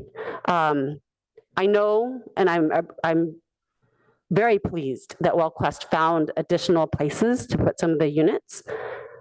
But there's also the, if this is a discretionary process and they want, and you want 14 units or 16 units or whatever it is, there's another compromise, which is to simply not build certain of the other units. So it's not an all or nothing. And that's just something that I would point out. And while, I mean, again, I haven't been made privy, like the numbers haven't been shared to us. There is a technically feasible option where you would lose that second floor unit, but maybe it could be used for something else. And then things could be shifted around and you'd still have 3rd floor units. they'd be a little bit smaller. So it concerns me, though, that essentially we have one party saying, well, I can't do what I want to at the cost I want, so I'm going to do it somewhere else and shift the cost and shift the burden to somebody else. And so I will, then secondly, I just want to say that aside from the parking impacts, which are not pleasant for the people who live there, there is a safety impact that concerns me quite a lot. So I live in the neighborhood, not too close, but I commute through there. And that area is where our gun high school students commute. It is a parking nightmare. It is a traffic nightmare. The streets are narrow. And as a result of everybody, not just clients and visitors of the Commons needing to circle there to find parking, what we have is all this circling. It's a really difficult place to turn around. If you find your way all the way, if you make it all the way to El Camino and you go, oh my gosh, I have no parking spaces, like you can't get back around. It's very difficult there. And the last thing we want is more traffic, like people circling there looking for parking, because as I was there today at 4:30, there were all these students biking there, and it's just dangerous. So we need to solve this area. It's only going to get worse with the loss of El Camino parking, and that's coming. And when this project first started, that wasn't part of the problem, but now it is also. And so it is not just a parking issue. It is a safety issue for our students on bikes, lots of them, hundreds of them that go through there. And at a minimum, I would like to see WellQuest fully utilize their parking spaces for parking. I'll leave it at that right now. Commissioner Templeton. Thank you. I hope it's clear to everyone here that this is we're very impassioned. Thank you, Chair, because I agree with a lot of what you said. I think it's important to acknowledge that. It's also important to acknowledge that it's not possible for everybody to get what they want. And that is now evident, that no matter how many times you come back here, we're going to have some dissatisfied parties or some dissatisfaction on both sides. And it is very frustrating. And I understand what you said about, nobody's retaliating against anybody, but you tell that to all of us because we get the calls after. We get the calls after from people that are angry that we're trying to navigate the situation that you're not navigating effectively. And it's really frustrating because I want to see that the services you provide expand. I want to see that. I also want to see the neighbors treated fairly. And it is not possible for both of those things to exist in the current configuration that we're considering. So please consider that perhaps some of the things you've heard are true on some level, even if you're not fully aware of how it's playing out. People are very passionate about this project one way or the other and are advocating in their best way, but maybe not the way you want them to.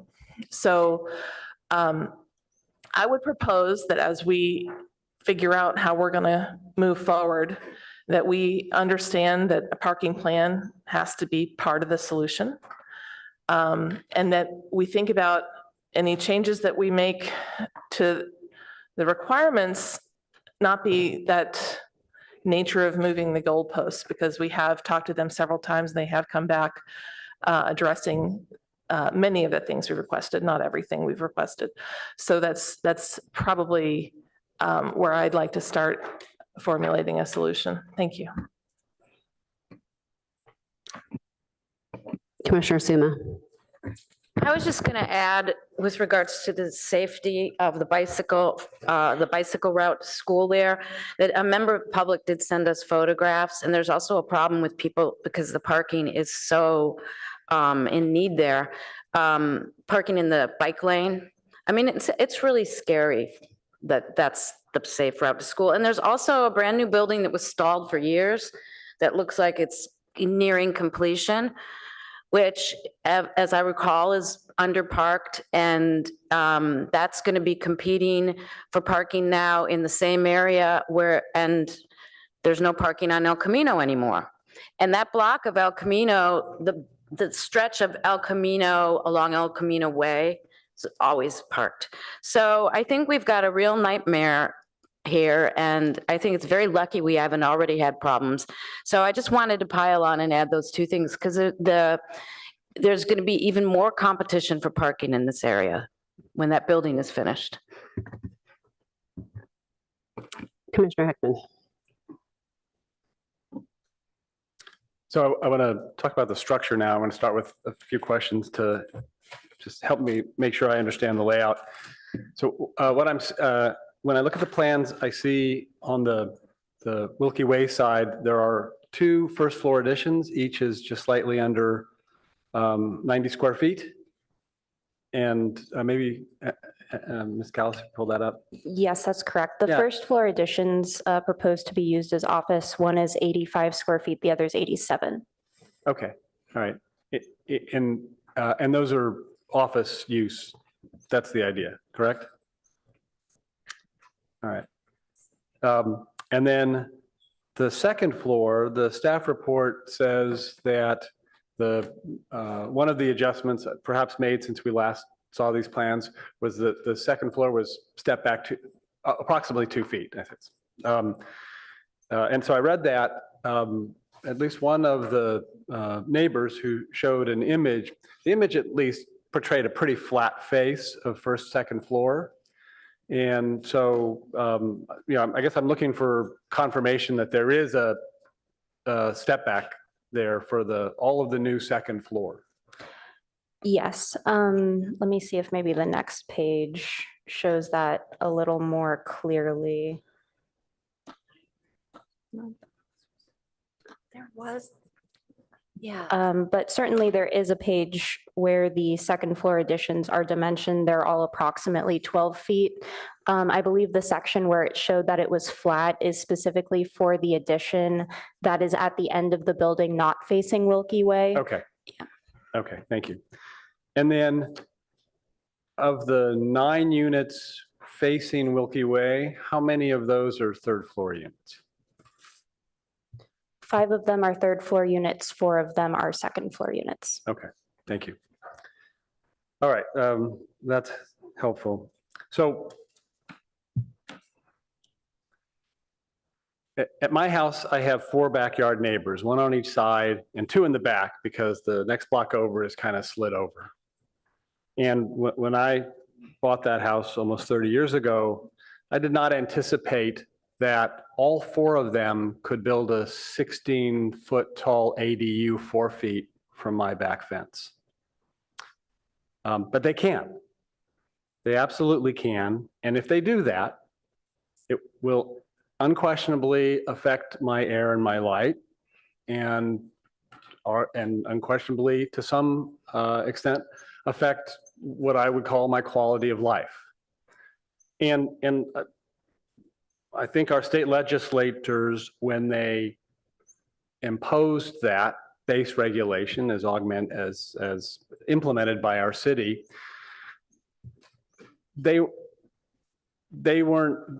knew it would have these sorts of impacts, but they recognized that there was a trade-off that had to be made if California is going to move forward, because we have a desperate need for housing. And the ability to provide housing historically had been somewhat held back at the local level by the concept of quality of life. And so in many instances, the state has now stepped in to force our hand. And as we go through this process of becoming more dense, and we have to, because basically we have to find a way to share our city with more people. And we are all going to feel in one way or another some of the weight of our local or very local environment changing. And so I appreciate what the neighbors along Wilkie, what their concerns are. And I would never deny that there is going to be a change there. If anything is approved on that backside.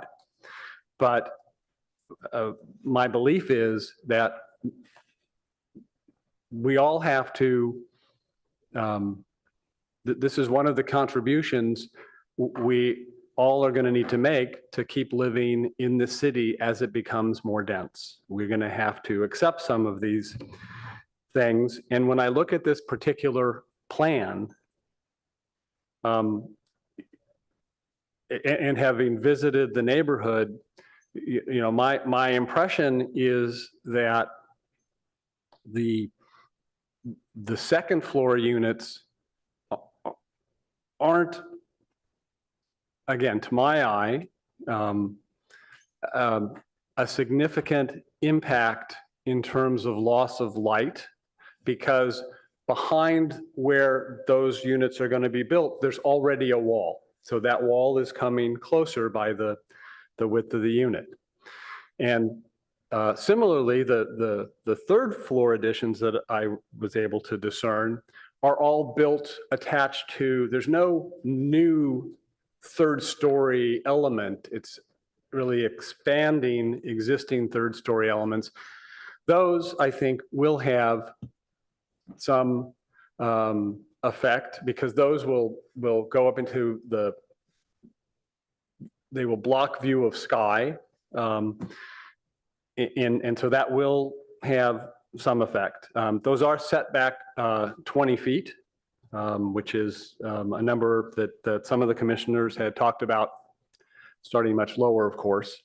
But I don't deny that those are impacts that are associated with this design, but those are within the daylight plane that was. I have not eaten a meal in 3 days. Yeah. I'm gonna leave right now, but I wanted to wake myself up. All right, thank you. Yes, I don't like to be talked over, and I really would appreciate it if you do not do that. Do you understand me? Don't stand up, I'm leaving. I found macaroni and cheese. Do not forget to look at this back table. If you want to know why all the presidents and everybody else wants to know what you're all doing with plastic surgery.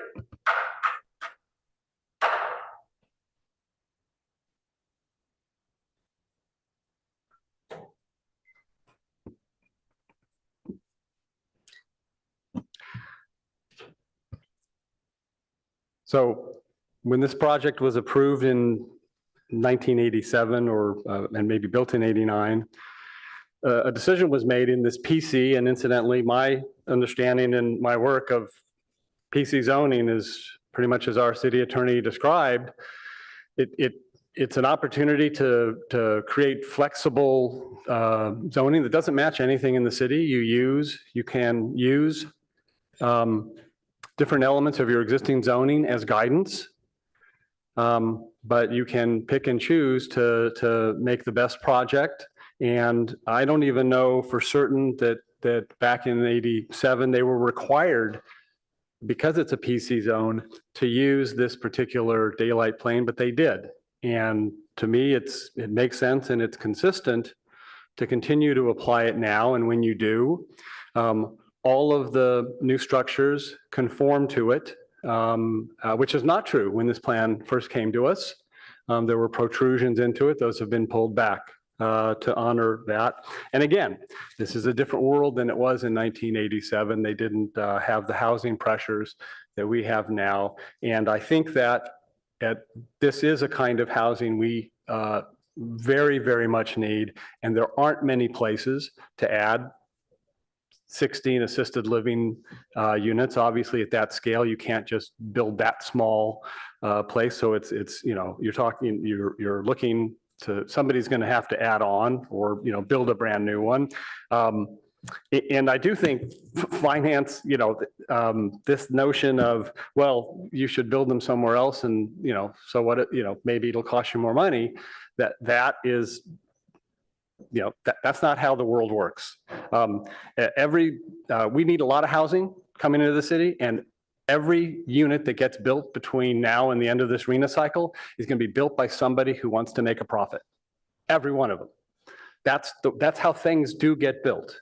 What's important to us is that they be high quality to the extent we can. They follow our rules and be appropriately located, but they have to be financially feasible. So, we can insist that they move it to make a fourth floor on the front, and if that's a money loser for them, then we just don't get the housing. So I don't think that that's really the best way to focus on this. So, staff has commented in the staff report that this project conforms to our rules and regulations, which, for a PC, I think really they're saying to even though they're not required necessarily to conform as a PT to these aspects, they do anyway. If this were, if that zone applied, then rather than a PC, which makes up its own rules. I also take stock of the fact that the ARB approved this design unanimously. And they are concerned, as you know, with more than just how's it look. It's how does it fit within the community, within its surroundings. And so I thought they did good work. And so I'm supportive of their recommendations and the staff recommendation.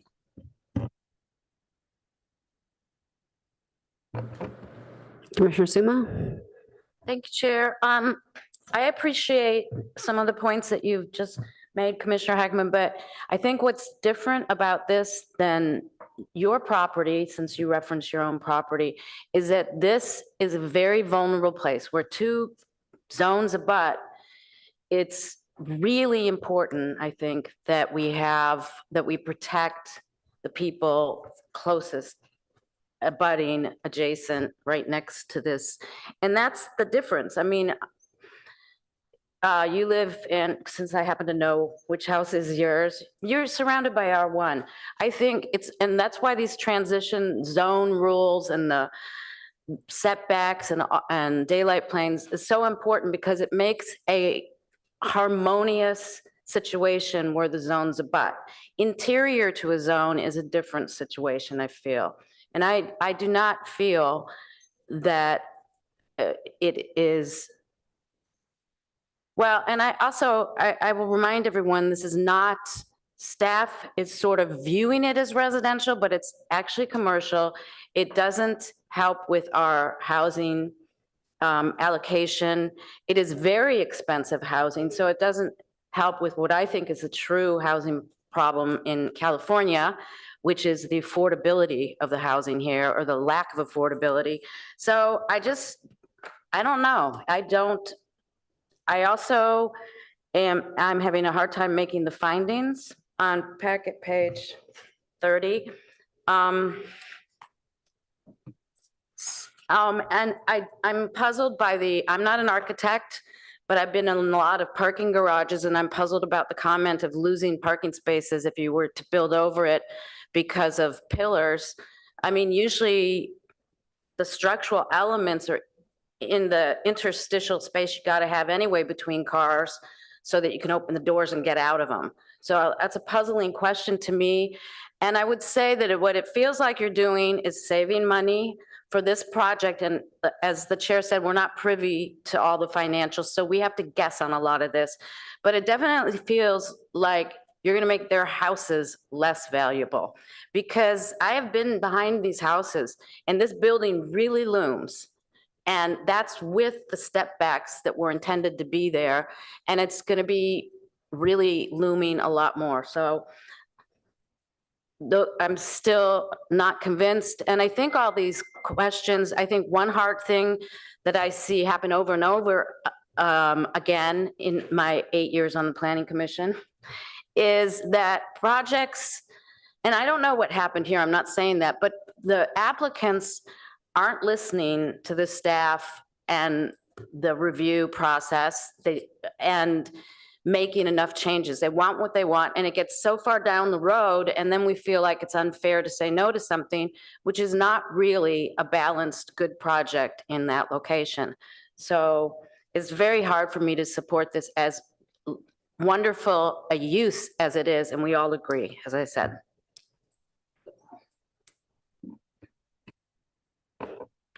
I'd just like to say that I also don't think that I can make the findings for all of the units. I can do it for some of them,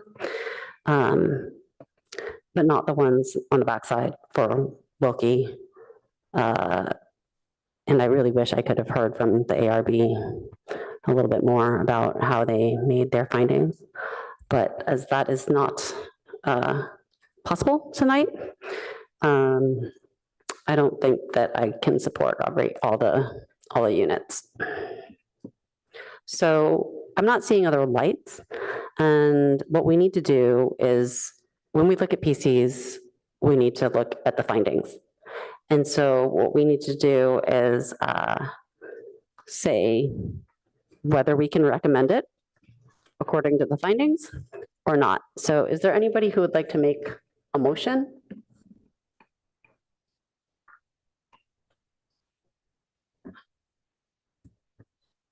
So I assume the process will be for us to move the staff recommendation and then see how the vote goes, and people will speak to their no votes if there are. You do not have to start with the staff recommendation. You can start by saying that you can make a motion that we do not recommend or per finding. Or by finding.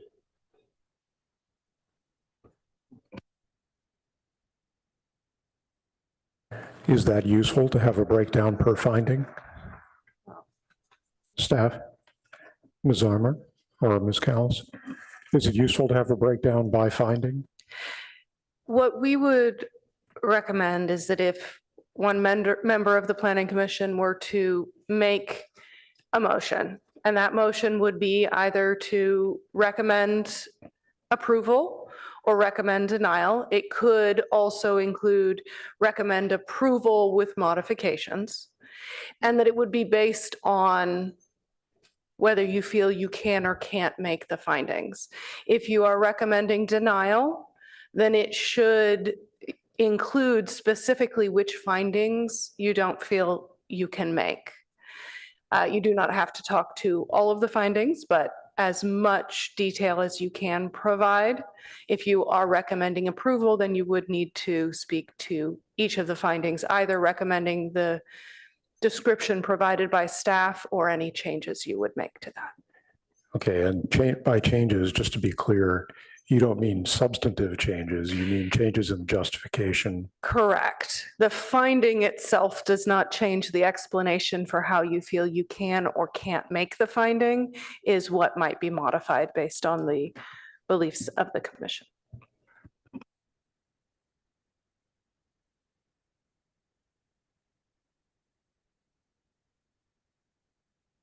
What if we just talk through the findings first before you make a motion, and we can just go through that? Because I think honestly, we've been talking around it, but we haven't specifically been addressing those. I think that's a good approach. Sure. I just didn't know if we wanted to speed things along, but if do you want to start, Commissioner Templeton? Do I desperately want to speed things along before I fall asleep on my tablet here? But sure. I mean, normally I would start with page 30, finding, right? Yeah, we're on page 30. Normally I would start with 1, but 2 is the one that I want to start with. So pardon me for going out of order, but there are benefits that are not otherwise attainable elsewhere. And that is expanding a world-class service for this type of care that's located in our community. I don't know where else we put it, right? Except expanding this site. And that's the existential question we've been wrestling with tonight is, well, you have to put it here because it's a great service, but other people are saying, well, we can't put it here because it's here. But I don't know where else we would put it because that's the existing site. So I would love to hear other people's thoughts about that, but I think that number 2 is pretty obvious.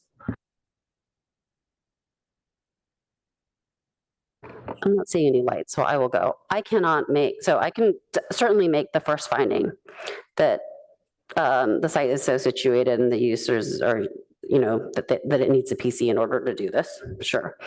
I can't make the second finding. I don't have guidance enough here to make clear, like, how I trade off public benefits versus, like, there is some public benefit, but it's a public benefit that is very different from, say, a park or a grocery store or a train, because it's not actually accessible broadly to the public. There is quite a hurdle, quite an expensive hurdle. It's not care that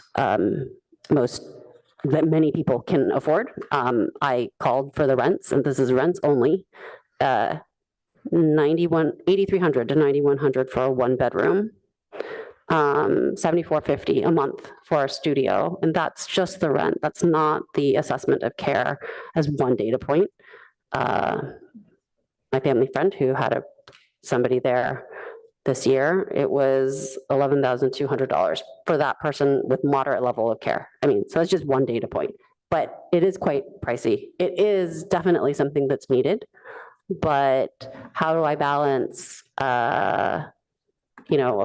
16, 14 additional units Do we take versus, price into consideration for something like this? right, and it's unclear to me, right? It's unclear to me because we don't have that guidelines, but I don't think that there's sufficient public benefit and it's not clear to me that it's a public benefit and that there's a price of admission. If somebody were to build a gym and say, well, you can only go if I pay a membership, and we sort of had the discussion here one time at the BTC. But we have gyms like that. Right, no, but is it clear, is that a public benefit? And so we We don't. just spent the last 6 months talking about doing that for the public with the gym. So I'm not for one that was paid for necessarily. We didn't know that there would be a price of admission charge, and we've talked about that philosophically. There's a price for admission to Rinconada Pool. I mean, we have public things that cost money, but I hear your point. So, I mean, there's a different level here, and I don't know where that is. And in my estimation, I can't make that finding. I also can't make the third finding because I don't think that this is compatible with existing and potential uses on adjoining sites or within the general vicinity based on what the neighbors have been saying, as well as based on our own code and ordinances that say what a PC is supposed to do and that it's supposed to mirror certain, like if it's adjacent to an R1, then it needs to mirror that on the setbacks. And so as a result, I can't make the findings for the back 9 units, I believe it is. So those are my thoughts on with respect to those findings. We have Commissioner Aiken. I don't know what the order was. Commissioner Aiken, Commissioner Suma, and then Commissioner Heckman, I believe. Okay, first a question. Do you also want comments on the architectural findings? Or are those considered cast in stone, cast in concrete? I think we can say whatever. That is among the findings that are listed that you are considering tonight. Okay, just checking to make sure. All right, so in general, I support nearly all the findings. So I'm just going to run through the ones that I have objections to. My concerns with planned community finding number 3 are the same as Chair Chang's. It's not clear to me that the new development is compatible with the existing uses on the adjacent sites. And originally, as I wrote my notes, I said, nor is it compatible with the requirements of the code. So now we say it's not compatible with the loosely defined guidelines of the code. I'm also having trouble with architectural review finding number 2D. This is about transition in mass and character. That also appears to be inconsistent with the code guidelines. And it's certainly, based on personal observation, it's not harmonious with the adjacent R1 uses. And the concern there is that I think that's already true to some extent, but the project increases the degree of the inconsistency substantially. I also have trouble with architectural review finding 2E. It's hard for me to understand, and I wish the ARB chair was here, but it's hard to see how living conditions in the adjacent residential areas are enhanced. I would say they're degraded in terms of natural light, certainly, and parking and traffic issues, possibly. It's a little hard to say because the TDM isn't defined well enough to see how much support is actually there for that. And that leads me into architectural review finding number 4. It's not clear that this is a functional design because the traffic and parking issues haven't been addressed and the TDM doesn't address them. Ms. Arman? Sorry to interrupt. I did actually get some clarification from Mr. Yang. And he advised that your focus really can just be on the 3 findings for the planned community, that the architectural review findings really are more the purview of the ARB. And I apologize for that misdirection. I'm used to a planning commission that does both. Okay, I suspected that might be the case, but all right. So to wrap, yes, I have great suspicions about things that are outside my purview, but of those that are inside my purview, I have a lot of trouble with planned community finding number 3.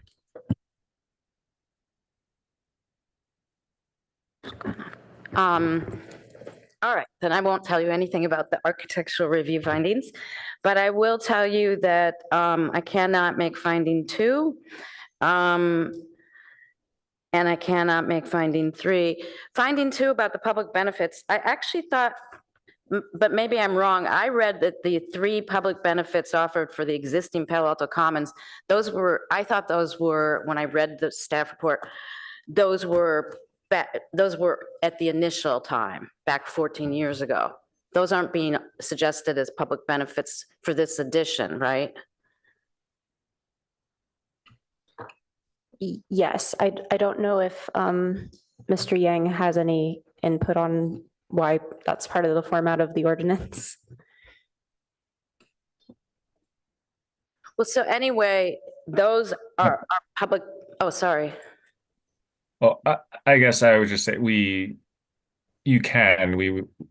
consider the benefits of the project as a whole, including the existing structures, but you do not have to. Okay, yeah, because I thought those things like the 100K and not million to Avenidas was something that happened once in the past, and they're not offering that again. So outside of that, I don't find public benefit here, and it was kind of surprising to me because recently we had a very small project on a very small lot on a little street called Ellsworth, and for the new PC, which is a little lot that broke off from the old PC, just to sum it up really quickly, we had 6 public benefits. And I don't see the public benefits here. So that is a real problem for me. And then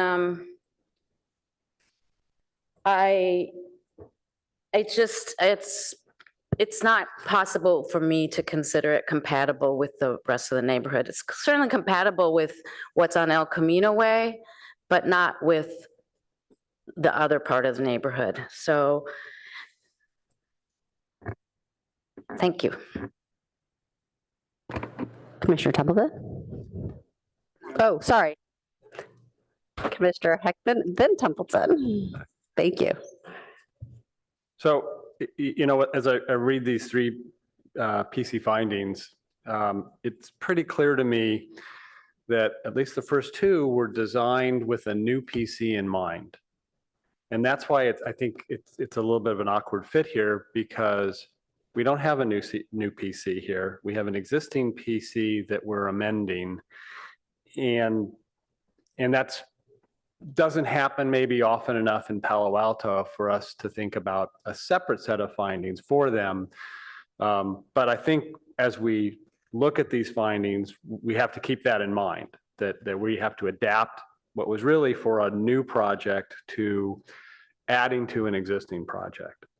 So I think for me, again, the project is to add 16 units to a 121 unit facility. And so the site is so situated that if you go someplace else, it won't allow the proposed development. Well, that's true here because this is the only place where the 16 can be added to the 121.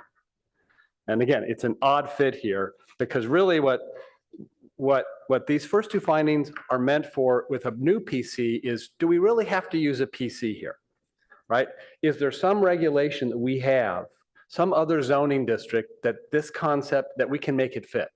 And it's only where it won't fit in a traditional zoning district that you need the flexibility of a PC. And so that's why you have these findings. So that's why I think it's not a good fit here, but finding one, we meet the intent. This is the place to add these units as a PC amendment to an existing structure. And the second is really kind of more of the same. It's development will result in public benefits that you can't get somewhere else in a more traditional zoning district. And again, that's true because the possibility to add 16 units is presented to us really only here in this PC. So it's an odd fit because it's existing, but that's what it means. And in terms of public benefit, I think it's pretty clear now in the law of Palo Alto, and I was trying to remember if it's actually stated in the housing element, that housing is a public benefit. Period. Housing is a public benefit, and that's not housing that the public can go into, because that's not housing. There's no housing that the public can wander through. It's all going to be housing for particular individuals who benefit from that housing, and the cost is also not relevant because we need housing for members of our community at every level. And that includes, we need assisted living facilities for people who can't afford care. And we need assisted living facilities for people who can afford the best care. We need the whole range, and all of it is a public benefit. So I think number two can be made. And then number three, I do think, for the reasons really expressed in the staff report, that this development, with its meeting of the daylight plane applicable to this development, that's really what establishes its compatibility, is by honoring that plane and staying within it.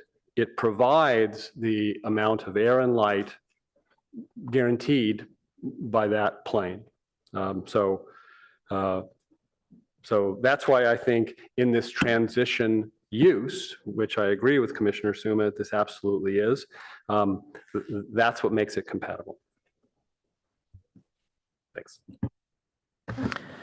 Commissioner Tumblin. Thank you. I really like what you said about finding number one. This is the only place we're going to add. That you said it much better than I did in my flailing about to try and get that point, but you absolutely nailed it.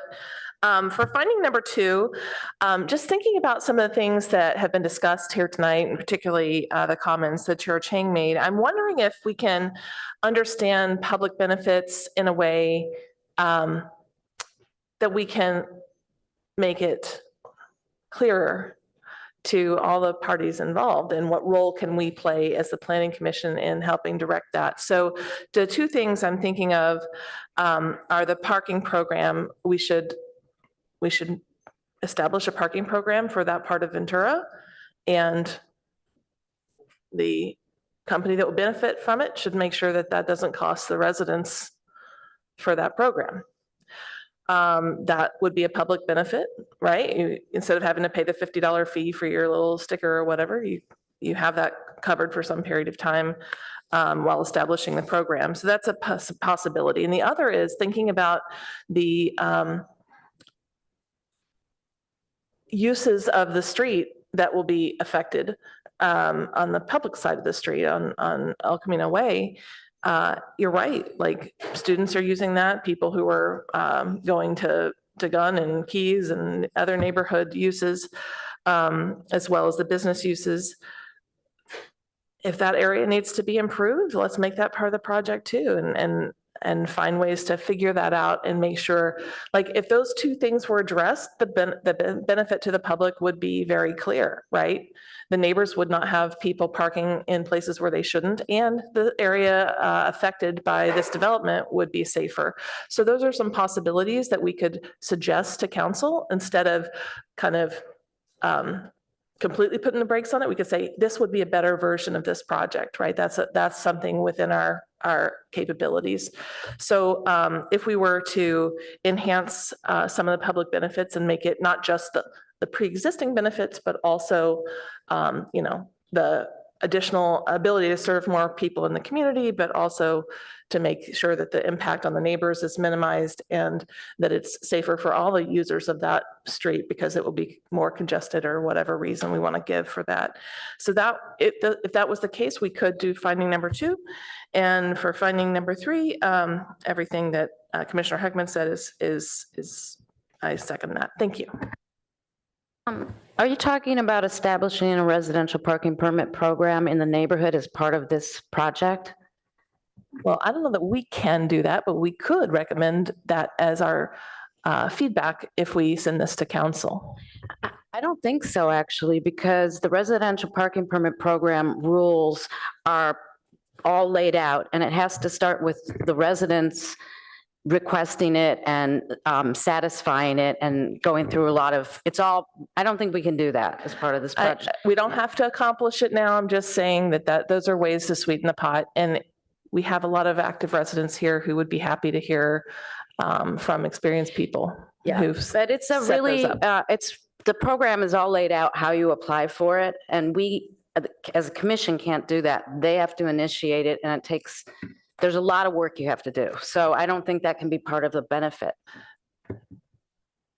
You mean right now? Yes. Yeah. So, but what's happened is it's come to us several times, and I just want to make sure that people know that there are ways to negotiate this through. And I don't want us to look like we're somehow trying to shut this down, because it's an interesting program, assuming we could resolve some of these issues. And staff is doing their best, but it's really up, as you mentioned, it's up to the commons and the neighbors to resolve this. So that you're exactly right. All right, do we have a motion? Oh, Commissioner Aiken? Yeah, I just wanted to follow up on a couple of things. The other problem with the residential parking permit program in this area is that since there are no commercial parking lots, you would have to sell permits for commercial use. So there are a few guarantees here, in addition to. I think that's an interesting problem for our commons folks to consider, right? Like how it would affect them, right? Yeah, I'm just trying to be clear about, there are more issues here than are obvious on the surface. And it would affect not only Palo Alto Commons, but others in the area. I'm speaking to Commissioner Heckman's comments on number 3. I understand the logic that you're using to conclude that because the daylight plane requirements are met, that is sufficient and necessary to meet the requirement of, to meet the finding. But ironically, it's precisely the choice of the daylight plane that convinces me that this finding is not met, because it's not the daylight plane that is recommended in the code for use in this situation. It's the version of the daylight plane that was created incorrectly for PC 3775 based on the assumption that this was a side lot line. And as we know, it's a rear lot line and different conditions should have been applied. So I understand your logic, but I find it amusing that it is precisely the same factor which convinces me that I can't support the finding. All right, colleagues, do we have a motion? I didn't prepare one, but I can try. All right, I can do it too, but I want I would like to advance this project with 7 units, and specifically the ones that do not face Wilkie. And so that would be the difference. And then I think that we need to have some more control over the TDM. And I guess that would just say that the TDM should come back to us. Because we just know that TDMs are not really enforceable. And they are really truly suggestions, unlike requirements.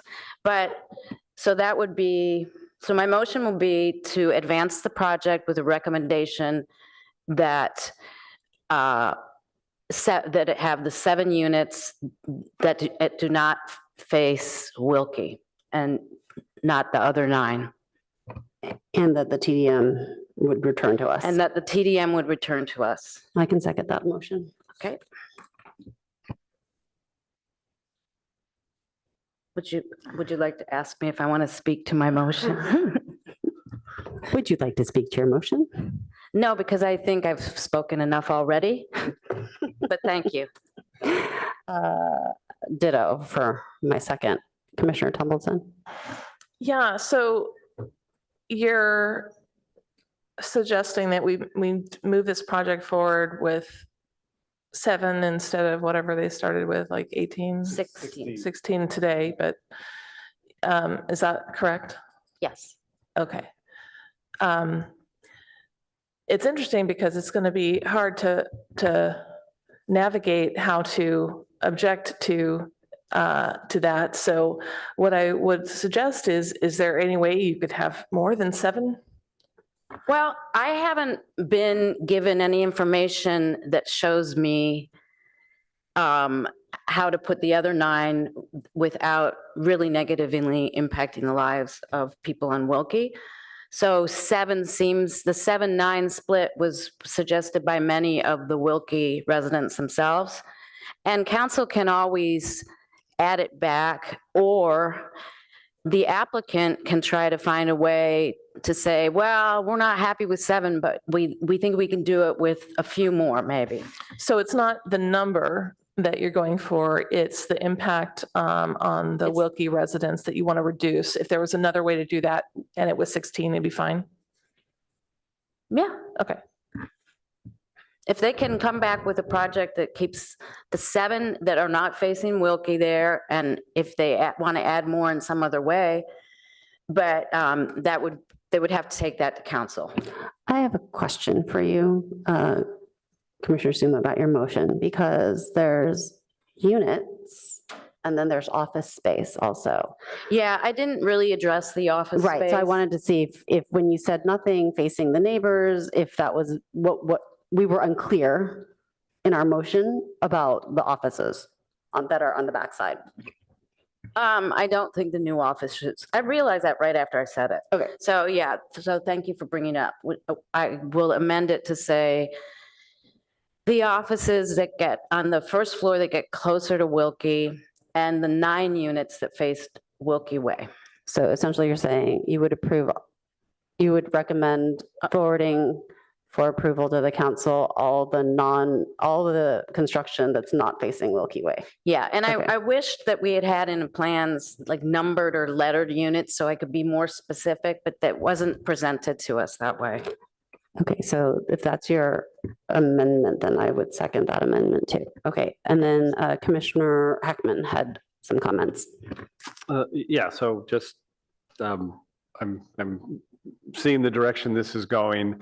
I did hear the Assistant Director of Planning say that if we're going to make an affirmative motion, which yours is, we need to make the findings. Staff has prepared some findings on page 30, but I think you have to modify those a little bit to conform to your motion. So for example, in finding 1, she's got the findings say 16 additional units for a total of 121. I think you have to drop those numbers down by 9, right? If you want to make that finding.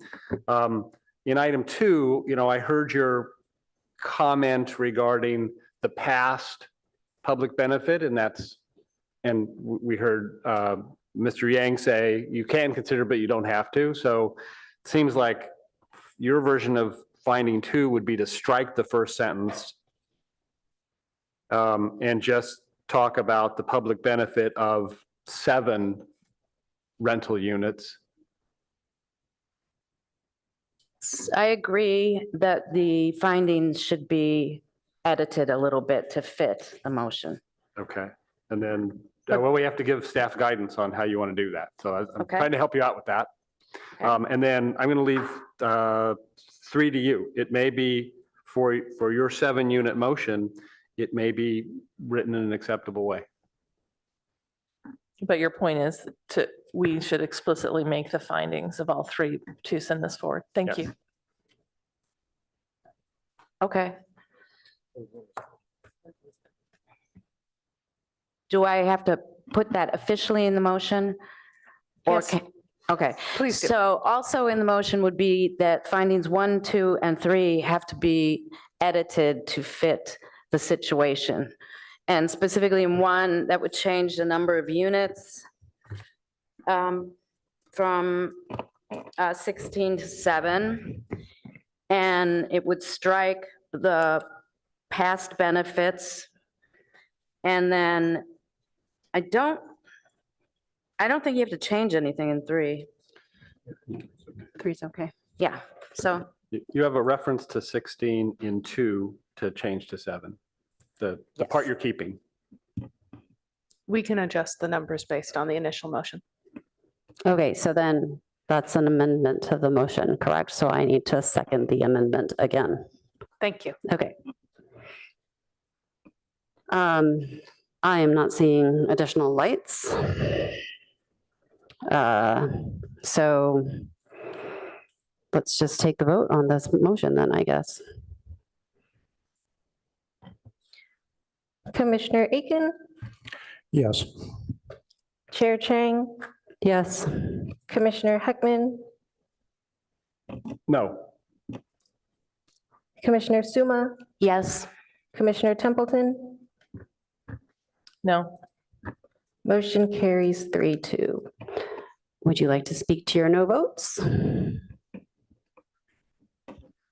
Well, just briefly, I made it clear before the motion that I think all 3 findings can be made for the 16-unit proposal. And I think even if you were looking to take out your scalpel, I think it's really hard to justify not making all 3 findings, retaining the 4 second-floor units on the Wilkie Way side, because I thought those were minimal impact, as I did with the office, although I don't know how passionate the applicant is about retaining those. I also would have supported had we not struck 9. I think 7 is too few for this particular opportunity. We really need this amenity to expand in Palo Alto. Thank you. Okay, so I think we've finished this item. That brings us to our second action item for the evening, where I believe what we need is somebody to make a motion to continue it to a date certain, which would be next Tuesday, the 17th. So moved. Okay. We need Do we need to Commissioner call- Liu and, yeah. Yeah, do we need to ask if Commissioner Liu and Commissioner Rekdal can come back? I think. We can check to see if they are Yeah, still Commissioner here. Suma. Oh, they are troopers.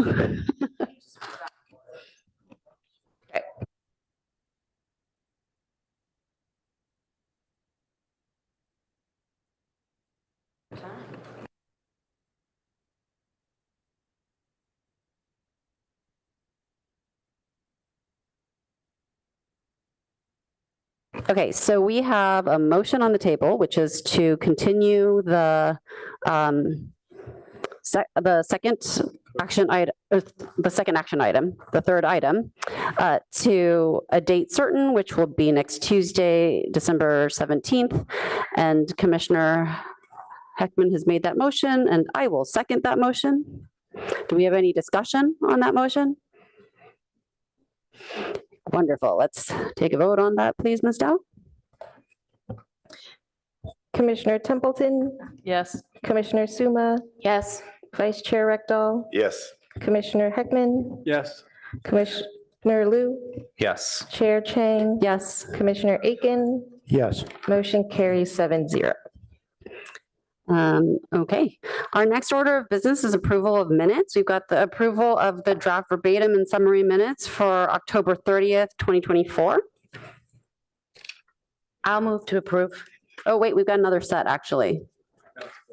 We've got to split them. All right, so Commissioner Suma moves to approve the draft verbatim and summary minutes for October 30th, 2024. Do we have a second?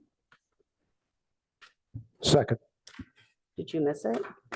No, not October 30th. Okay. Discussion? Let's do I'm allowed to do a voice vote, right? Okay, all in favor? Aye. Aye. Opposed? Abstentions? Commissioner Heckman abstains, so this motion passes 6-0-1. All right, second set of minutes on the docket is the draft verbatim and summary minutes of November 13th. Move approval as revised. Second. Discussion? None. Okay, all in favor? Aye. Any opposed? No, but I'm going to abstain because I think I missed that meeting, but I'm sorry, I forgot to double check. Okay, so it sounds like the motion has passed 6-0-1 also. All right.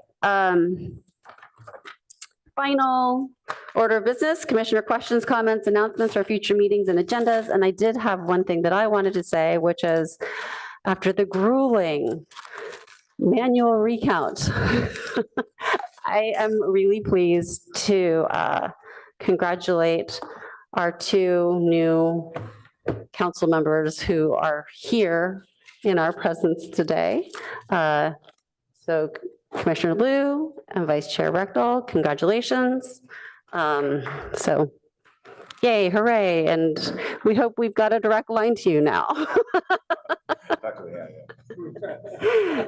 All right, that was my little comment. Does anybody else have anything else that they would like to add? I'll just add my congratulations to the same two people. Okay, with that, our meeting is adjourned and I will see you in 6 short days.